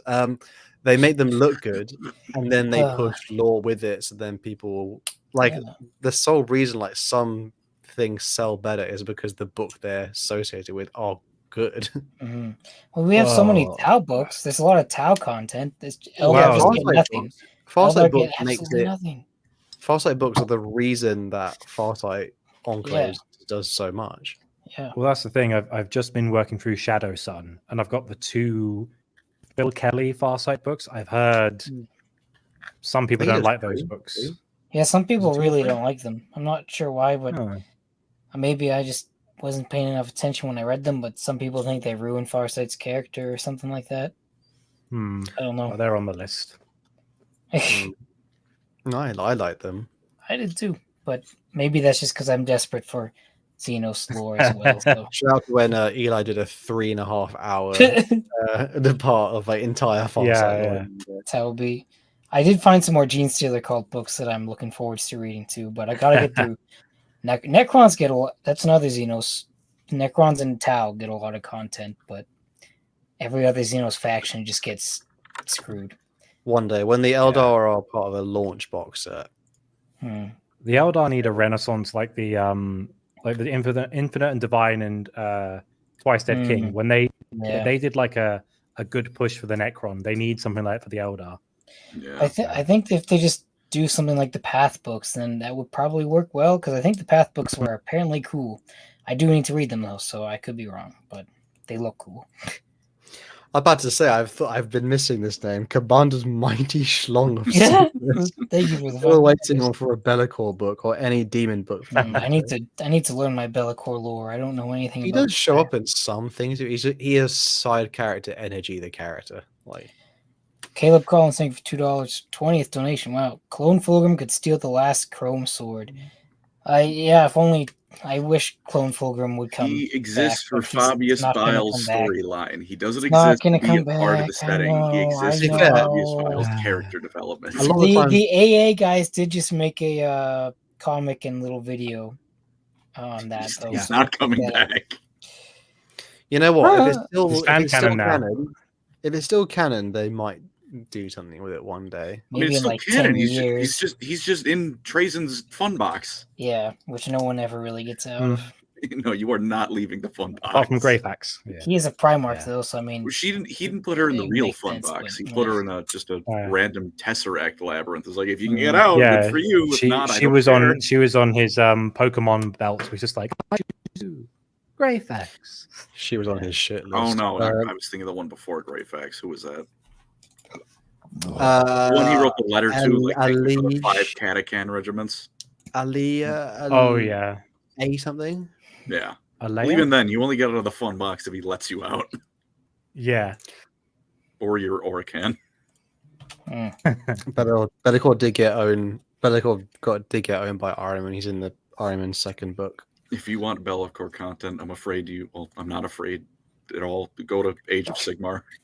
Yeah, he's there. He's actually cool there. I think I would say for all the donations that were tonight, thank you so much, brother. There's been a lot of love. We Thank you. appreciate that. Yeah, thank you so much. again. Particularly on our hour-long only Ultramarine segment. because we kept getting just sidetracked. Poor My Colin. bad. Well, poor Colin, though. No, it's fine. So we've almost finished the Great Crusade stuff. But we will. Recap. I mean, 3 legions to go. 3 more legions. Ones I think Colin probably doesn't like any of them, so that'll be even more fun that episode. I know the salamanders are there, aren't they? Hmm. We talked about No, that. we Who's did gonna them with the undergo that Shattered task? Legions. Oh, okay. It's we gonna Oh, we be- did. It's going to be Sons of Is- Horus, Word Bearers, and Alpha Legion. Oh, Word Bears, baby. Is Can't wait to play the Alpha is Legion. the Vulcan Primarch book any good? Does it? No. Oh, okay. Damn. That's No too bad. Salamander book is ever good, apart from the really old ones. That's the curse of the Salamanders and Dark Angels, isn't it? They're not allowed to have good books. The Dark Angels have some good Excepting the Lion book. That's not a Dark Angel book, though. I mean, That's a Lion book. There's like No, they do a have audio. There are some like audio anthologies, like some like they have like a Raven Guard and a Dark Angel and stuff like that on Audible. The Dark Angels were kind of fun, but again, everyone is like the Fallen, the Fallen, the Fallen, the Fallen. So like, could we? Yeah. Although I did Fallen. really enjoy the Cipher book. That was good. I enjoyed that. I do want to read that. I do want to learn my cipher lore. Yeah, it was really fun because it was I think we should, Imperium fighting itself. We'll probably do more Xenos and Warhammer fantasy soon though, because we're vibing on that. Please, yes, Indeed. please. Vampire counts. I think. Maybe get thank some you. more, Okay, sorry. either some more fantasy firesides, or try that sci-fi story time one day. Who knows? Endless space, endless space, endless. Dead Space. Second Dark Souls. Oh, Dark Souls, brother. I'm playing. Can I give you some poses? Dude, Maybe. big shout out to Just like that. Horsefuck Valley. This guy in the... Dude, Yeah, put this Elden guy Ring. in the base first, and then maybe I will Look. do GBs. Anyone who knows Dark Souls 2 knows what I just said, and they've been sent through Vietnam flashbacks because of it. Yep. Document USA says Eli hit the gritty. Damn, Hit this the man gritty. is Okay, if you donate, bro, I'll actually hit the gritty. I'm not a coward. You heard it? Farscape Boys. Farscape Boys? What's Farscape Boys? Farscape is a Okay. TV series. It's What good is it? fun. Don't Front double think I've seen bicep. it. Yeah. I'm trying to. Something. Oh, guys, I know my god. Damn, Eli's big. Fucking hell. Why is that just my full name there? Where? My What's this? gritty. Is this the gritty? Is the Oh, like here the- we go. Like that one? Yeah. Is that the kind of like? See, showing Colin The the world's this the smallest gritty? happening. Am I gritty? Oh yeah, that's Oh man, peak. that's funny. Here's a side tricep. Just showing off now. Make sure. Listen, the muscles are not for the girls; they're for the boys. Okay. You like Any gritty? reason- I'll gritty again. There's no room in here. This is like dance, Oh, monkey dance. Uh, Damn, can't even see the left side. guys don't go to the gym for women; they go to the gym so they can impress other boys at the gym with their Yeah, physique. literally. It's truly true. That being said, though, I think everyone again. Thank you so much for everyone who donated throughout the episode. People were very, very generous today. Yeah. Thank you very much, guys. Yeah, thank you. We it's very I'm surprised we get so much. It's so nice. Got more stuff coming soon. Got some fantasy fireside, but slightly different. We're keeping it a bit secret for the moment because we record up something for that. We're gonna do some we're gonna offshoot into some other things because I think a lot of you, obviously, brothers, we appreciate you and you do like Warhammer stuff, but I'm sure there's quite a few of you who come from other things. We did some Halo stuff not long ago, and people were, my God, the knowledge from some of you lot about Halo, crazy. Truly every reference was understood. So we're going to do some other stuff, but we've got some tier lists and all the quizzes, all that good stuff coming soon. Oh, it says main event. It says I'd like to see Colin do some more video game reviews. I miss your Mandalore.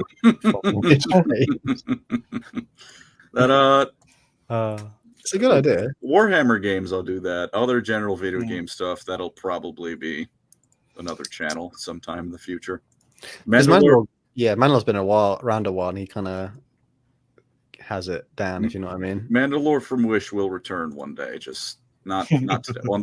He'll return for Space Marine, but then he's going to go hibernate until I make a second channel. Or another good Warhammer game comes out, which is infrequent, but it does happen. Cosmic Shadow of the Horned Rat. Oh, fuck. Mandalore from Wish might be coming back soon. I've been thinking about making a Dungeons and Deadlifts D&D lore. Nice. Oh, man, 100%. It's a great idea. India's cool lore. Mandalore from Wish. That's fucking funny. I mean, hey, I'll take Mandalore from Wish. That's an honor. Yeah, so thank you everyone who donated, everyone who's watching, everyone just if you made it this far, if you liked it, and if you're subscribed, and even if you're not subscribed. I'm not in prep anymore, so I can eat various things on stream now. Eli's being fed. Egg. The egg can come back. The egg can come back. Just saying. I'm gonna eat a live chicken next time. I think obviously remember the question of the week was hashtag, was it reasons or reason? I think it's reasons. Yeah. I had my reasons, kind of thing. I had my reasons for uniting all of Terra for the fact of we could yell at one guy in particular in Wisconsin or something. Whatever you want, brothers. Make it funny if you can. And I think with that being said, we'll probably catch you guys next week, or we'll see you soon. Heck yeah. Cheers, brothers. Love you. Bye, everyone. Bye, everyone. Bye. Bye.